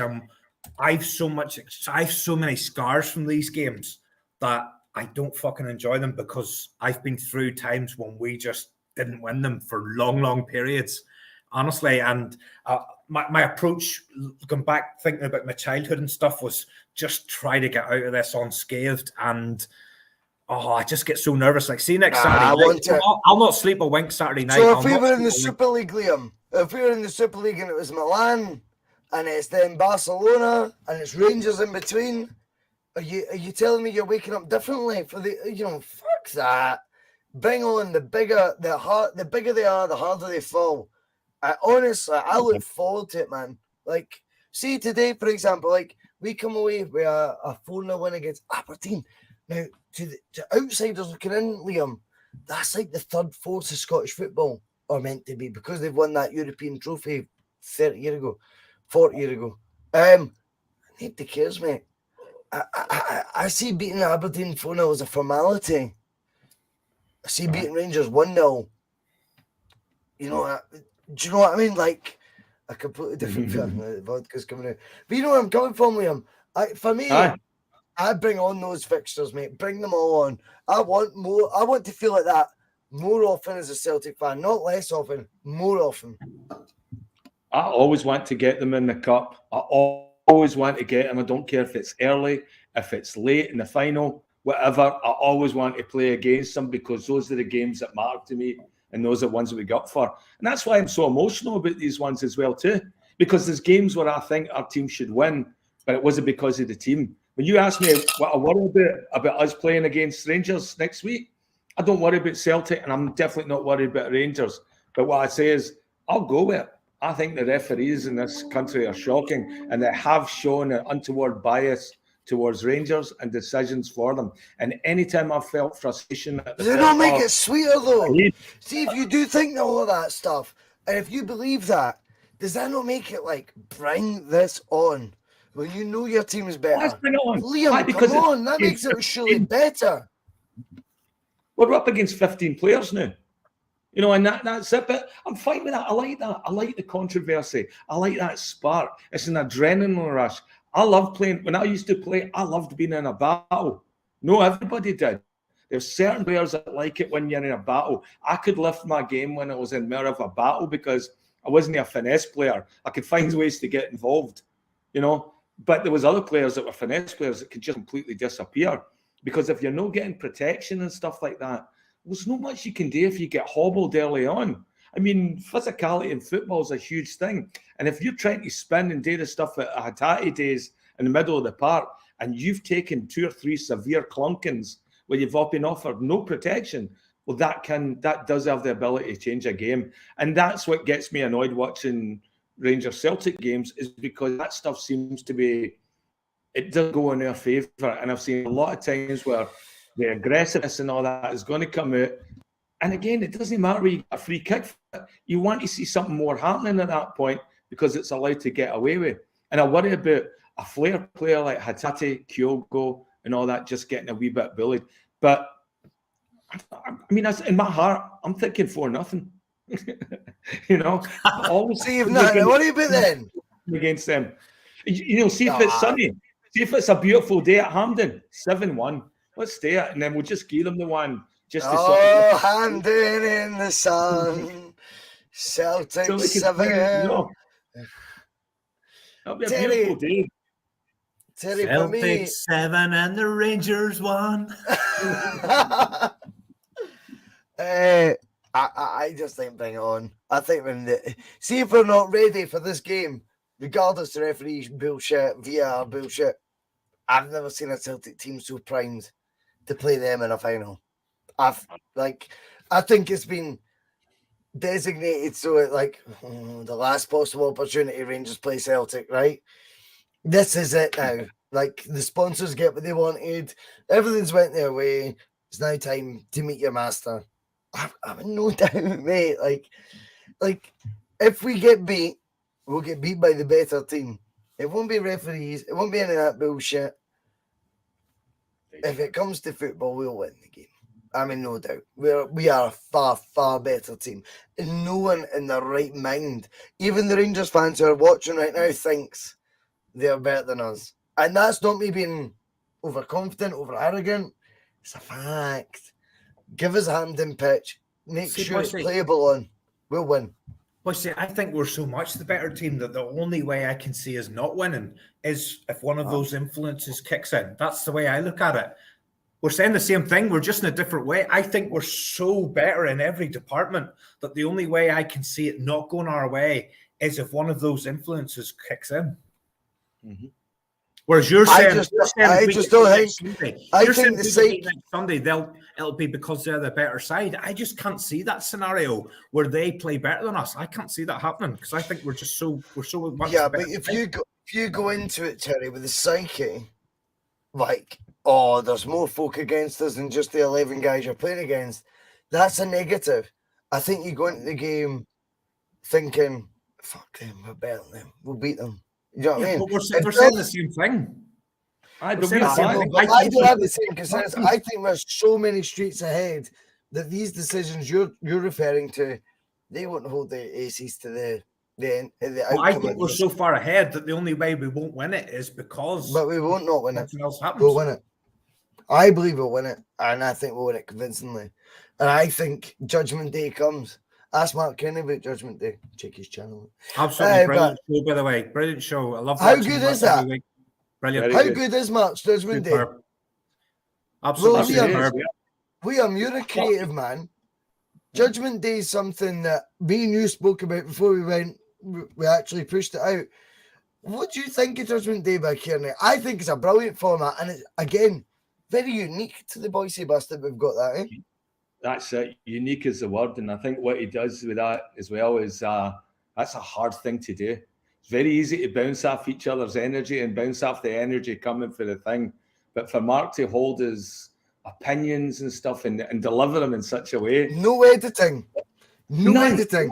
But that's it. But that's what the bus is all about. And I think that's why Mark's such a great host for that show as well, because he just talks with his heart. He's not going to get it right every time, and sometimes he'll change his opinion, but his views are well formed, and I like it. He comes out and he's no rabid or anything like that, and he's very philosophical when it comes to actually, when he was talking about Michael Beale and all that, and Rangers turning around it, they're a better team than we give them credit for, and I really enjoy watching that. But for him to do that by himself, hats off to him. I think he's doing a brilliant job. That's not just me. Mark's I knowledge love of that you say that. I love that you say Mark's that. knowledge of all things Celtic is on a different level. I could honestly, I love listening to him. I love listening to the detail he goes into. He reads a lot of Celtic books. He knows absolutely everything. But here, Liam, just one thing. I'm actually thinking of branching out on my own and going solo myself. Have you any sort of tips for me? I think we should get the Dairy Board Ireland involved. I think there should be a milk sponsorship right away. I think some sort of Dale Farm. He's a shirt. Dale Farm. Dale Farm have been in touch with me. Dale Farm have been in touch with me. Terry, you'd be fucking hopeless on your own, mate. Honestly, hopeless. Imagine you on your own, mate. Like Liam could go on his own. Like I would like. See, Liam said he was going solo. I'd be like, fair enough. Spread your wings, mate. You need, like, right or wrong, you're stuck with me, mate. Like you and your pints of milk are stuck with me. Liam, if he said he was going his own, I'd flap a wee bit. But Terry, you're full of shite, son. You've got absolutely. You want to see that girl in the restaurant yesterday? So the girl comes round with the drinks for me, the wife, and the kids out for a bit of lunch yesterday. Remember I sent you the picture? So she goes, who's the pint of Guinness for? I said, oh, that's me. Who's the pint of milk? I says, oh, that's me as well. She just looks at me as if nobody's ever ordered a pint of Guinness and a pint of milk at the same time. No one has, mate. No one has. Listen, when I go out for a meal, right, I have a pint of Guinness for starter. That's the starter, and then I drink a pint of milk with my dinner. Is that really unnatural? No, a pint of milk's all right. Do you know Liam Gallagher used to say, he goes, see him for a night out. He goes, always have a pint of milk with a shot of tequila in it. Because it lines your stomach and it gets you where you want to go. Yep, exactly. It gets you where you want to go. But he's like, think of your stomach lining. I was like, well, I'm not going to do that. The guy also said he had Jack Daniels and cocaine in his cornflakes. You know what I mean? I'm like, I'm not doing all that, mate. But he definitely did say, even in his 30s, he went, before you go out, pint of milk, tequila shot. He says, the first time I had Guinness, it's probably about the late 70s, early 80s, and I went out, got older guys with the football team I was playing on at the time, and I had never tried Guinness before. And so I'm sitting there having it, and then the more I'm drinking it, the head never went away. It was just getting creamier and creamier. And everybody's laughing. I'm still drinking. I go, what's up with this pint? It's not going to do. There was guys behind me that had wee cartons of milk, and they were pouring milk and cream into the Guinness when I was turning around. So the heat was always the same size. I'm like, how the fuck do people drink this stuff? You know? I mind doing like the milk rounds, right? Like a few times. Do you milk, man? No, I didn't. No, but like my mate was, and if I stayed at his bit and we went out in the bevy, like to the school in Dunblane, we'd be like, oh, crash into your bit. And he'd be like, oh, mind I've got the belt round in the morning. I'm like, for fuck's sake. You'd get up at 4 in the morning. We used to just pinch like the fresh orange juice and that for folks' doorsteps, eh? Like the fresh orange, the milk, whatever you, what do you need, Bhoycie, to sort you out? Like a new life.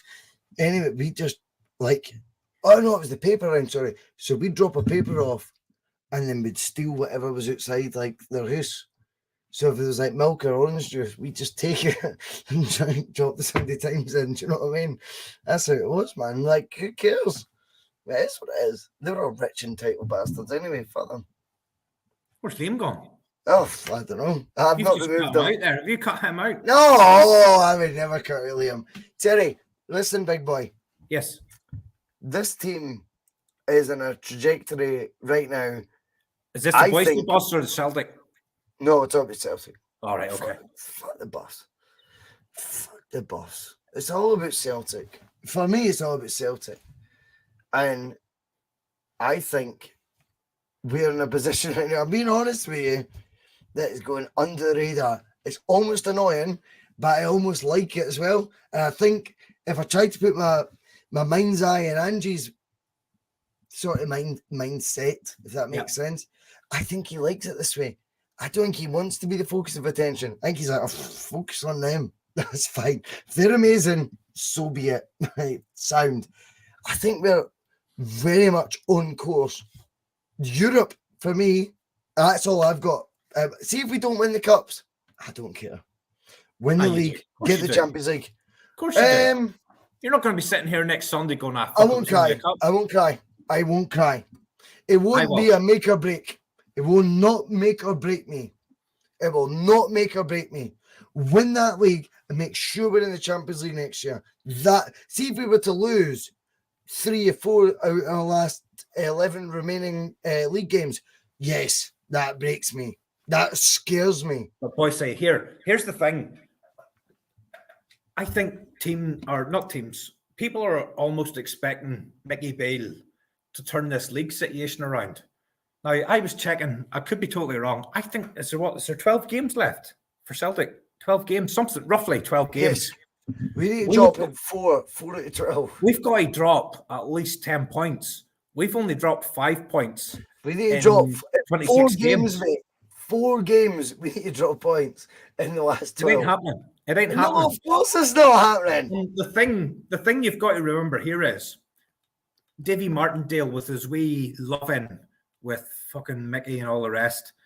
You see if Rangers weren't 9 points behind, Mickey Beale wouldn't even have got the fucking job because they would have stuck with Gio if Rangers were closer. The only reason he's got this job is because they were 9 points behind and they couldn't make any inroads. He's took over.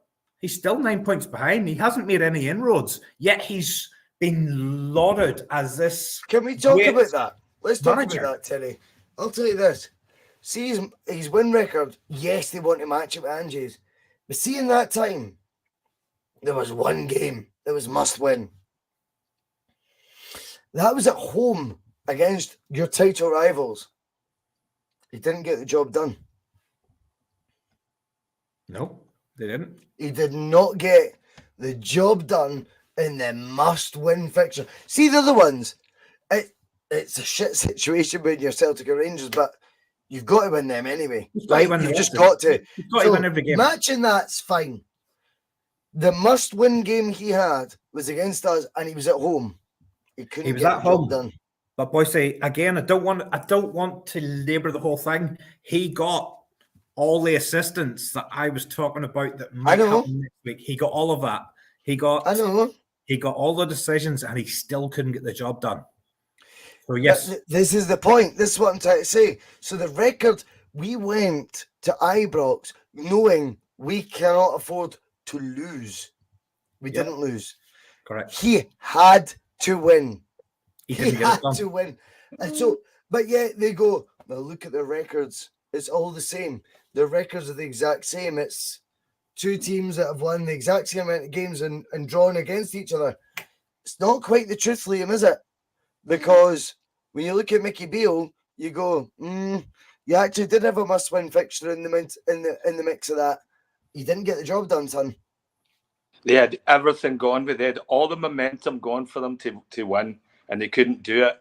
And by the way, they were a Connor Goldson handball away for us tying it up a lot quicker as well, and getting that result. We should have been ahead of them. I think they got all the referee breaks in that game as well, True. And they still couldn't do it. And you're right, it was a much win. And they looked defeated coming off the park. They knew it.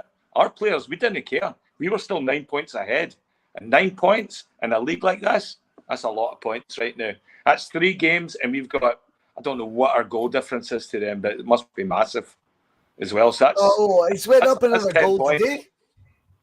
They've won 3-0 away at Livy, and yet we pushed another goal ahead, Terry. Yeah, we do it every week. It's soul destroying, mate. We do it every week. We do it every week. No, we're talking about they're matching us. Yeah. I know it's a bit of a fickle argument, but keep going. If they score 2, we score 3. If they score 3, we score 4. We're stretching the goal difference every single week. Yep, exactly. Goal difference. It's an extra point. It makes a massive difference. And going back to Martin, you only have to ask Martin, does the goal difference make a difference? Of course it does. Martin lost a league on the last day when Rangers scored 6. By a goal.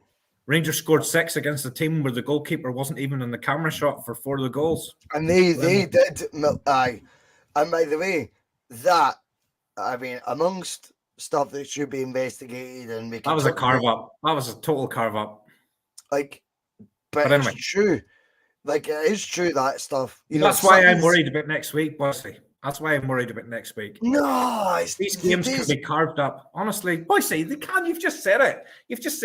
Rangers. That was years ago. I don't think Rangers beat Confirmed on 6-0 to win the league by goal difference. And if you watch the Scott Sport coverage of that game, for 4 of those goals, the Dunfermline goalkeeper wasn't even visible in the fucking highlights because he was out. Fucking, I don't know what he was doing. He was out farming a field. I know what you mean. I know what you mean. Let's go to the comments. Liam, Brown Warriors boasting about the records, and I love that, Brown Warriors. It's great to hear you actually celebrating. I love that, Brown. Now, Nicholas Stubborn comes in, right? Obviously not a SNP fan, and by the way, a bit of a troll at times on the bus. However, on their 14th attempt, I'm trying to be kind, Liam. I'm giving them the benefit of the doubt. And I'm going to bring up the comment before they annoy me. I don't actually mind this question. Liam, Bhoycie, what's the hardest game? Livy away or Aberdeen away? I always think Livy. I think the pitch is a factor. Totally and agree. I think that gets into our Agree. head. What? Totally agree. Aye. I'm never worried about going up to Aberdeen. We always get a good fan turnout in Aberdeen as well, but Livy always is a spanner for us. I think Aberdeen will come out and try to play us, but Livy will want to play some sort of formation of literally parking the bus and then see if we can unlock it. And I agreed. Horrible to watch.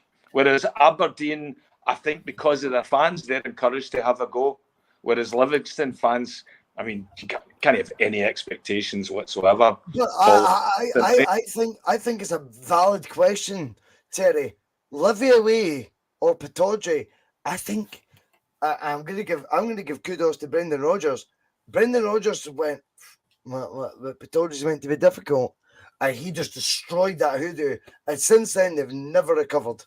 Never recovered. However, Livy away, was it Lenny who broke the duck? He got the draw and then the win. I think it was Lenny. But nobody wants this. Obviously, Lenny gets no. There was a couple of stellar performances under Lenny. Aye. We all know this. Well, right, okay. Fuck it. Let's go there. Let's press the red ginger button. You are the CEO of Motherwell or Aberdeen. Terry, whatever his tax affairs may be, can you cover them? And would you pay it and get Neil Lennon in? What club would you choose to get Lennon in? Or would you just not choose him at either? For the wee man's sake, I hope he doesn't take either of them. Why? I just think he's not capable. I just hope he stays away from Scotland. I just hope his next job will be in Scottish football, Terry. That is a fact. I'm not his convinced. next job. Oh no, it is. Like his agent, or Siamese cat, whoever it is on Twitter. That's Martin Riley, right? He's friends with Dudu. He might get a job in Israel. His next job will be in the SPFL, right? If you again, I'll put the question to you. Aberdeen job's a good job. Aberdeen job If is a you good were job. the CEO though of Aberdeen or Motherwell at this moment in time, or Dundee United, by the way, who are about to push their sack button, they're about to say Any of those three, you need somebody to come in. Do you think Neil Lennon does not fit the? Of course he does. Get him out of one of them. You need somebody to come in. You need somebody to come in and turn it around in the next 3 months. Which one does he suit best? Instant reaction. Premiership Who does he survival. suit best? Eh? Who does he suit best? Aberdeen. Liam. Motherwell. I think he suits Motherwell. I think Motherwell's. I think they've got more. That's fucking mental. I disagree with that. Like Aberdeen's one where he can do something. Aberdeen have got the resources to actually do something beyond staying up. Dundee United is the job for Lennon because that Cormac guy who runs Aberdeen, right? It's a non-starter. Them two getting on. See Dundee United with Mulgrew, first team coach, guy he knows. He signed him twice. Lenny starts going, I've got a wee bit inroads here. I think I would put Lenny at Tannadice, and I just think he'll turn that Dundee derby into something that you're like, why the fuck am I tuning into the Dundee derby? Why do I care so much? Because Lennon's involved. He doesn't want the Dundee derby though, because that means they're in the same league. No, but Dundee will come up. You think? Well, or Dundee United will go down. I think Lennon's a compelling argument though for all these clubs. I think it is remiss of these. See, when you start hearing the names like John Hughes, I love John Hughes. I'd go for a pint with John Hughes. I like him. But you know what? I like you, Terry. Doesn't mean I think you're good enough. Like, would you go for a pint with me? Pint of milk with you. Pint of milk. I drink you under the table when it comes to milk. When it comes to milk, you would. Not anything else. I think one of them's going to push that big red ginger button. I'm telling you, Liam, mate. Which club will it be? Well, you only gave me two choices. You gave me between Motherwell and Aberdeen, and then told me. And Dundee United, right? Like Dundee United about to sack their manager. Let's go for the three. Pick. I think Motherwell. I think he'd be good at Motherwell. I think he likes a workman-like team. I think he likes the backs against the wall. I don't know. I think Aberdeen have too many young players, maybe coming in for the EPL and things like that are like on loan and things. Whereas I don't know what Lenny would get out of them. But I think with journeyman players that are trying to carve out a career, Lennon might get the best out of them short term. You know, there's no. Like, they've not got a youth system culture or anything like that. They're journeymen that play with Motherwell. And I think Neil Lennon very, very well with journeyman types players. He can build them up. He'll make them a better team. And he'll want to be close to Glasgow. He'll not want to go up to Aberdeen. So here's your three scenarios, Terry. Aberdeen, get them in top four, and you've got Europa League. Right? Because Scotland, for whatever mental reason, has this second season syndrome for last year that there's more European places than ever, right? Third place is not going to happen. Hearts have got that kind of signed, seal, delivered. And fair play, by the way, to Robbie Nielsen. Prick, but he's done well, right? But there's other avenues in. Finish fourth or win a cup, right? They ain't going to win a cup. Finish fourth. If you get the Aberdeen job, that's your remit. I think Lenny takes him to fourth. That's my honest truth, right? Flip it and look at Motherwell. Look at Dundee United. Just don't get us relegated. That's a shoe-in. He would do that and some. He would have them pushing top six by the end because he's that instant reaction thing. He's the only manager who pushed Brendan Rodgers. You know, they ended up with equal records against each other. It's frightening, man. Aye. So when Lenny was at Hibs, him and Rodgers at Celtic's record, Liam, was actually level. Honestly, I think there's a big red button you push as a chief executive. And I think you look at the appointment they made, Jack Ross, If you're going to go Jack Ross, you need to go long term. If you're Aye. going to go as the assistant boss, Liam Fox, you really need to go long term. What if you're going to get relegated? You need to push a button. You look at Motherwell. Motherwell went Graham Alexander, whose record was the worst I think in Motherwell's 20 years, but he ended up getting them top 6 by the end. But like he did like 20 games, 3 wins. Then the last 6, the top 6 group peeled off, and he got a couple of results. He ended up having them in Europe. Shite. I don't know where these clubs want to go, but I know a manager who knows Europe and knows the league. He's going to end up at one of them, Terry, is he not? Whichever one of them, he turns it around. He turns it around in the short term. Guaranteed. You know it. Absolutely guaranteed. But listen, I know you keep jumping ahead of the schedule here, but I want to go back to the day's match again. Joe Hart. What happened today? Was there a game today? Joe Hart. Two clangers in the second half that didn't cost us today. Could cost us on another day. No, I don't want to go back to it. You'll be replaced in the summer. No, back to Lenny. I think Aberdeen's the fit for him. Somewhere where he needs to go in and stabilise things, but somewhere where there's enough potential to create some kind of He needs the momentum and freedom improvement. too, Eh? He needs the freedom as well. And Aye. him and Cormac are going to clash if it was Aberdeen. Aye. Like that guy coming in with a Twitter account behind him. But Lenny likes it clash. Lennon. He likes a clash. I think Cormac was shite. I think he'd shite himself. I think he would be like, oh, you're too much for me. Which is a good thing, by the way, on Lennon's part. But all that being said, notwithstanding that, Lennon Light is what we got at Celtic. Aye. Lennon accepted everything, Liam. He accepted everything. And that was his downfall. I want him to, whatever job he gets, I want him to go in there and he's got autonomy. And he'll do well, Liam. I think so as well. I think it'll be interesting to see who brings William as well. So I don't know if Alan Thompson's still in the picture, but you might see Gary Pender come back, or you might fell see out big time. Him and Thompson fell out big time. Guess what though? Do you know why? You'll laugh. So Lenny had to chin Tomo for the drink. Aye. Like that'd be like you phoning me about the LSD. Do you know what I mean? About that. No bother, Liam. You know what I mean?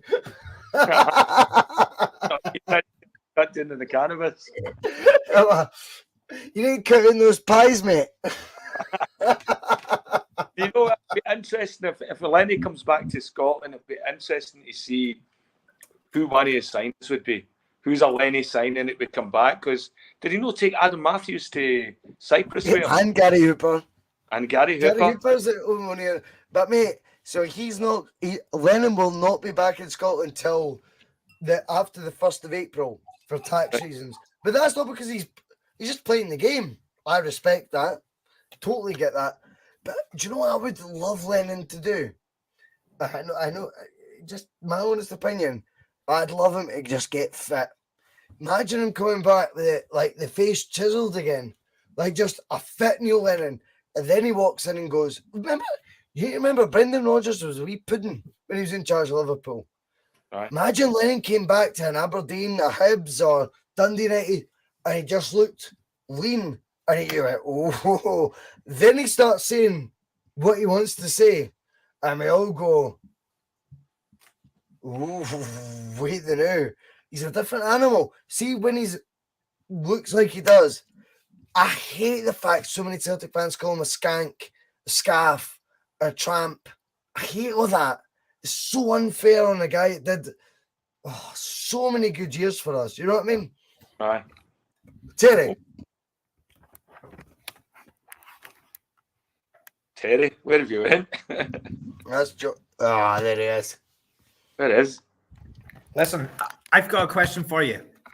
Go on. Do you forgive Lenny for that one season where it all went Yes. to Tom? Yes. Yes. Do you then regard him as I know you talk about icons and greats and all of that. He is a great. And he is an icon. That season will never tarnish it for me. But then I'm biased towards him because he's from up the road and he's lived the dream no. over here. I grew up, right? My dad died when he was 45, right? And he died for reasons I think Neil Lennon relates to. That's the truth. I mean that from the bottom of my heart without being over. I've read Lennon's book. I remember reading Lennon's book when I was 19 years old, and I went, he's talking about my dad. That's how it felt. And he said he played at Ibrox one day. He goes, we won 1-0. He goes, I couldn't even tell you the game. Bhoycie, did you think his eyes were glazed on the bench one day? I'm joking you. I'm joking you. That's not funny. No, I'm joking you. I'm joking you. I know. But I think that. when it comes to, I know what you're talking about, but when it comes to Lennon, I think I idolized him as a player without knowing any of the background story, right? I was too young. I was too young to get it. I was 14, right? Or 15. And my birthday present was a long-sleeved Celtic jersey. Remember the one they wore at Spfl? Remember the one that had the button? So my birthday's November. That November, my parents got me that jersey, the button up, and the Spfl type in Lennon 18. That is the only name. I never had Sutton, I never had Henrik, none of them. Lennon 18. I remember my dad looking at me going, I like that. I'm glad you've done that, mate. I'm like, what do you mean? But I'm not getting any of the politics. I'm just like, he's my boy. Do you know what I mean? Like, I'm 15 years old going, that's my player. That's the bit, like, that is the, for me, at that point in time, the best midfielder in Scotland. The guy who took Lambert's position. That was how it was then. Now I look back, of course, I think Lambert's a better footballer, but I look at what Lennon did then. It was a joke how good he was. A joke. I'd see for the shambles of these arseholes who were bowing, by the way. Stephen even came in as caretaker manager. Lennon. Then they now call him a skank and they call him a tramp. How dare they? It's disgraceful. And it actually makes me feel sick. That's my Neil Lennon, man. Listen, he's always going to be in my top three. But like I say, I'm biased because he's from these parts and all the rest. But that shouldn't come into it, though. No, well, it does. Of course, it does. Bias comes into it, whether conscious or unconscious. But he's always going to be in my top three favorite players. And I think a lot of people. Again, it goes back to what you're looking for. Are you looking for somebody doing step overs and doing flicks and tricks?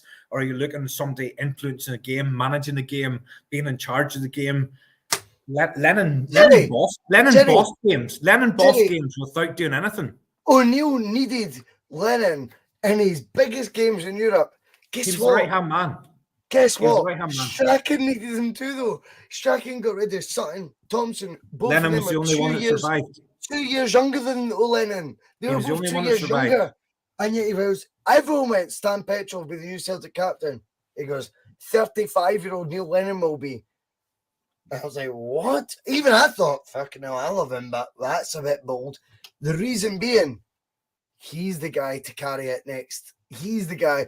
2 years in a row, we make the last 16 of the Champions League. It's Neil Lennon holding midfield, mate.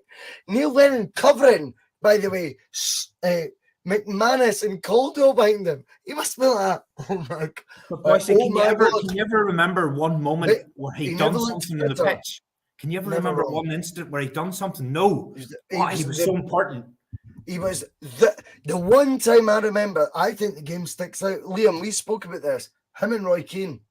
That day at Ibrox, they just played like, what do they call it, boxes in training. And they just did that with Barry Ferguson. They just started playing boxes. Pass to each other, pass. And Barry Ferguson's like, what the fuck are these two doing? And when Lennon walked out, the dugouts just above the Ibrox, we won 1-0. And he goes like that. And I went, that's a guy who is in complete control. He knows. But the kids don't know. The kids don't know that, Liam, eh? Well, first of all, I'm not a massive Neil Lennon fan. I appreciate that, mate. I like the argument. No, I like my players to have more flair, and I thought Neil Lennon was a very industrial. He was a good worker. He did a lot of work for us. You know, But at the end of the day, there was times I remember the fans booing him one time during a Aye, chat. for passing back. He wouldn't move the ball forward. He's just Passing back. We were behind. got booed. We were facing the You're game, right.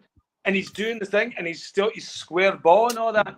And so I think what Lennon made a much better story for the Celtic narrative and what we buy into as a club and a fan base. So he had all that stuff. He had plenty of that. All the stuff that Celtic has, where you can equate it with a struggle, being a rebel, whatever it was, all that was immersed in Neil Lennon. And as Terry says, I don't remember a lot of his positive football traits. I remember like 5-yard sideways passes. I remember him turning back when we should be going forward. Nah, that's bullshit, mate. That's unfair. You're unfair, mate. I don't blame him. I don't blame him for the 10, but I blame the board for that. I think the board are the ones that have got off. They're the ones that's got free. And I think Lennon's that road to Seville, mate. That road to Seville, like there was a problem because of Lennon for O'Neill to pick that team. Liam, like Lambert was meant to be the second midfielder, Champions League winner. And O'Neill realised there can only be one, and it has to be Neil. He just is better at that role. Lambert ended up sitting the bench at Ewood Park. O'Neill went with the 3 forwards. Remember with the Bustalgia, Sutton, Larson, Hartson. First time we'd ever seen it was Ewood Park. Then he's got a decision. Petrov's playing, right? Because he's the boy. Right. Lennon's the boy, mate. Honestly, Lennon played every minute of every game that road to Seville. He's the boy, mate. Like I don't think Liam was being critical. I don't think Liam was being critical. I think what Liam was saying is when you think of Lenny, you remember the 5-yard pass. You remember the 5-yard pass, but you never remember him. You never remember him not making one of those 5-yard passes. Assassin. He made every single one of them. Do you ever remember him giving the ball away? Never. No. Never. Do you remember his shorts ever been dirty? His shorts? Never dirty shorts. You never seen him do slide tackles. He didn't need to. Do you remember some of this? Do you remember when he used to take a shot and the whole crowd went fucking wild when he took a shot? No. I always remember that Alex Ray, like his debut, like Alex Ray obviously talks. He done the soonest thing, right? He came up to Scotland. I'll take care of business and all this shite. And there was this skirmish between two players that had nothing. I think it was Thompson and Lovencrans. Nothing to do with Lennon or Alex Ray. Lennon just beeline for Alex Ray, man. You bastard. I just fucking love that.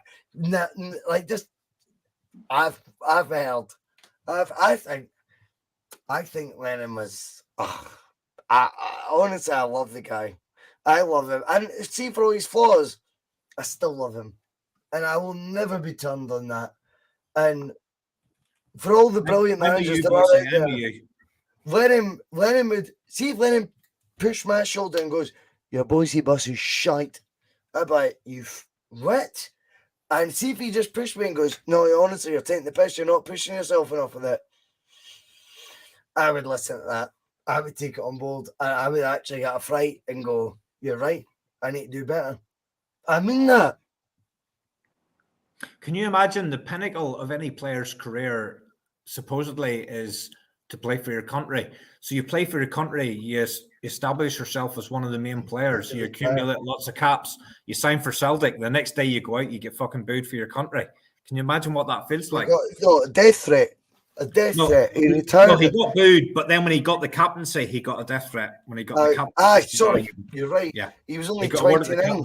It's 29. He was a million miles the best player in the Northern Ireland squad, and he got the captaincy. You get your Roy Keane situations, don't you?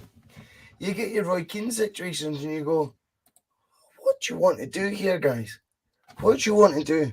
Do you back away? Does that make you look a coward? Double down. You double down. But you know what? I think Lenny at times, don't get me wrong, Liam, I think he thrived on it.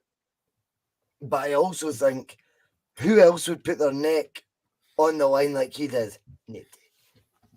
No, that's what I say. I think as a Celtic player and as somebody that's an avatar for the fan base to sort of exemplify what the Celtic story is, absolutely 100% Neil Lennon. Am I up there on him being a player? I don't know. I don't really. Oh, mate! Liam, he was the boy, mate. Oh, I think it was a role that he was good at, but yeah, I don't know. I never got excited about watching Neil Lennon. That's not the point of his job, though, is it? See, when Strachan got rid of Sutton, who I thought was, I'm like, you're mental getting rid of him. Alan Thompson, I'm like, you're mental getting rid of him. I'm like, Strachan was peeling off, yet Neil Lennon, he went, you're my boy. You're the oldest of the clan, but you're my boy. I loved that, mate. I think that tells a story in itself, no? He was probably the biggest earner out of those as well, Bhoycie, I would have thought. Aye. I think history will be very kind to Neil Lennon, and I think folk will revisit his trophy laden. Trophy laden we got told Ange Postecoglou had. I'll tell you about a trophy laden career. Neil Lennon definitely had that. Anyway, before we go, Terry. Yes. How many trophies will Celtic win come the end of May this year? That's really unfair because I'm gonna say 3. However, I do think next week will be touch and go. The league's done. The league was done at Tynecastle. You told us in December, mate. The league was done at Tynecastle. I think next Sunday's going to be tight. If we win next Sunday, it's 3. Definitely, if we win next Sunday, it's 3. But I do think next Sunday isn't.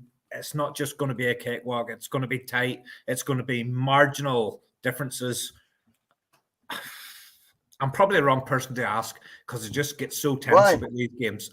I just get so tense about these games. That's what you're here for, though, mate. I know. We love your views, mate. I'm always going to say we're going to do the 3, but next week will be tight. It'll be behind the sofa stuff. I think we'll get there. Do you think it'll be a Fraser Foster affair, Liam? No. I think it'll be all about the forwards. I think it'll be all about scoring goals. We score in the first 10. I think so as well. I think we score in the first 5 or 10 minutes. That's it. It's done. Their fans will get on them. There will be panic. They will be resorting to all sorts of stuff. Going back to the amount of trophies for the year, I'm still disappointed that we're not doing the 4. I mean, that Melbourne Cup really took some pace off as a thing. You know, if we could have won that Melbourne Cup as well. The Sydney Cup, the Sydney Super Cup. Cup. Listen, mate.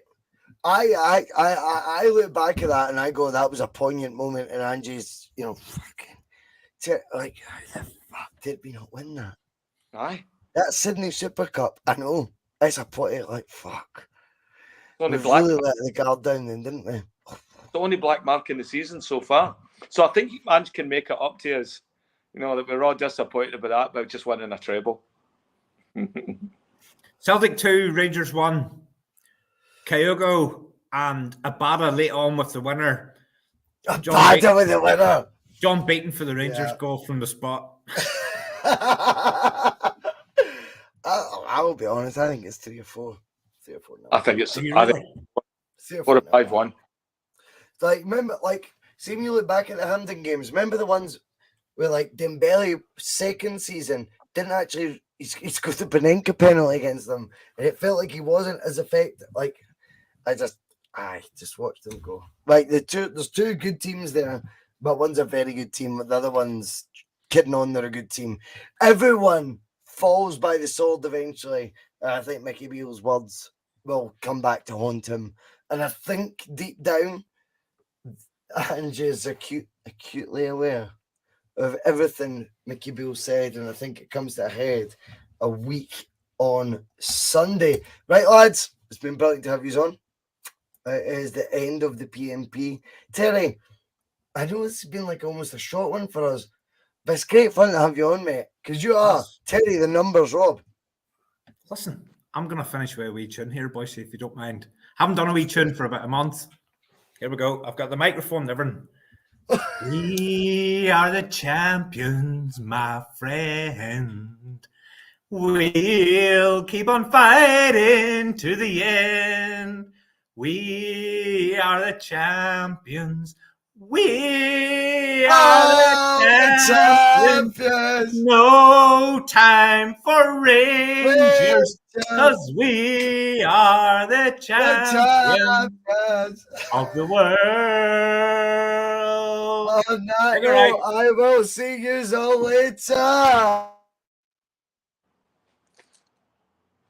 I mean, you've all that stuff at the start. You know, they won't be playing Tina Turner on the coach on the way home, will they? Some of his comments about me deliberately trying to cause controversy. Well, I work in the media now, and you've got someone sitting there next to you who's an embarrassment to the media profession. He's an apologist. He's a charlatan. He's a Rangers puppet. He's a cheerleader. That's what he is.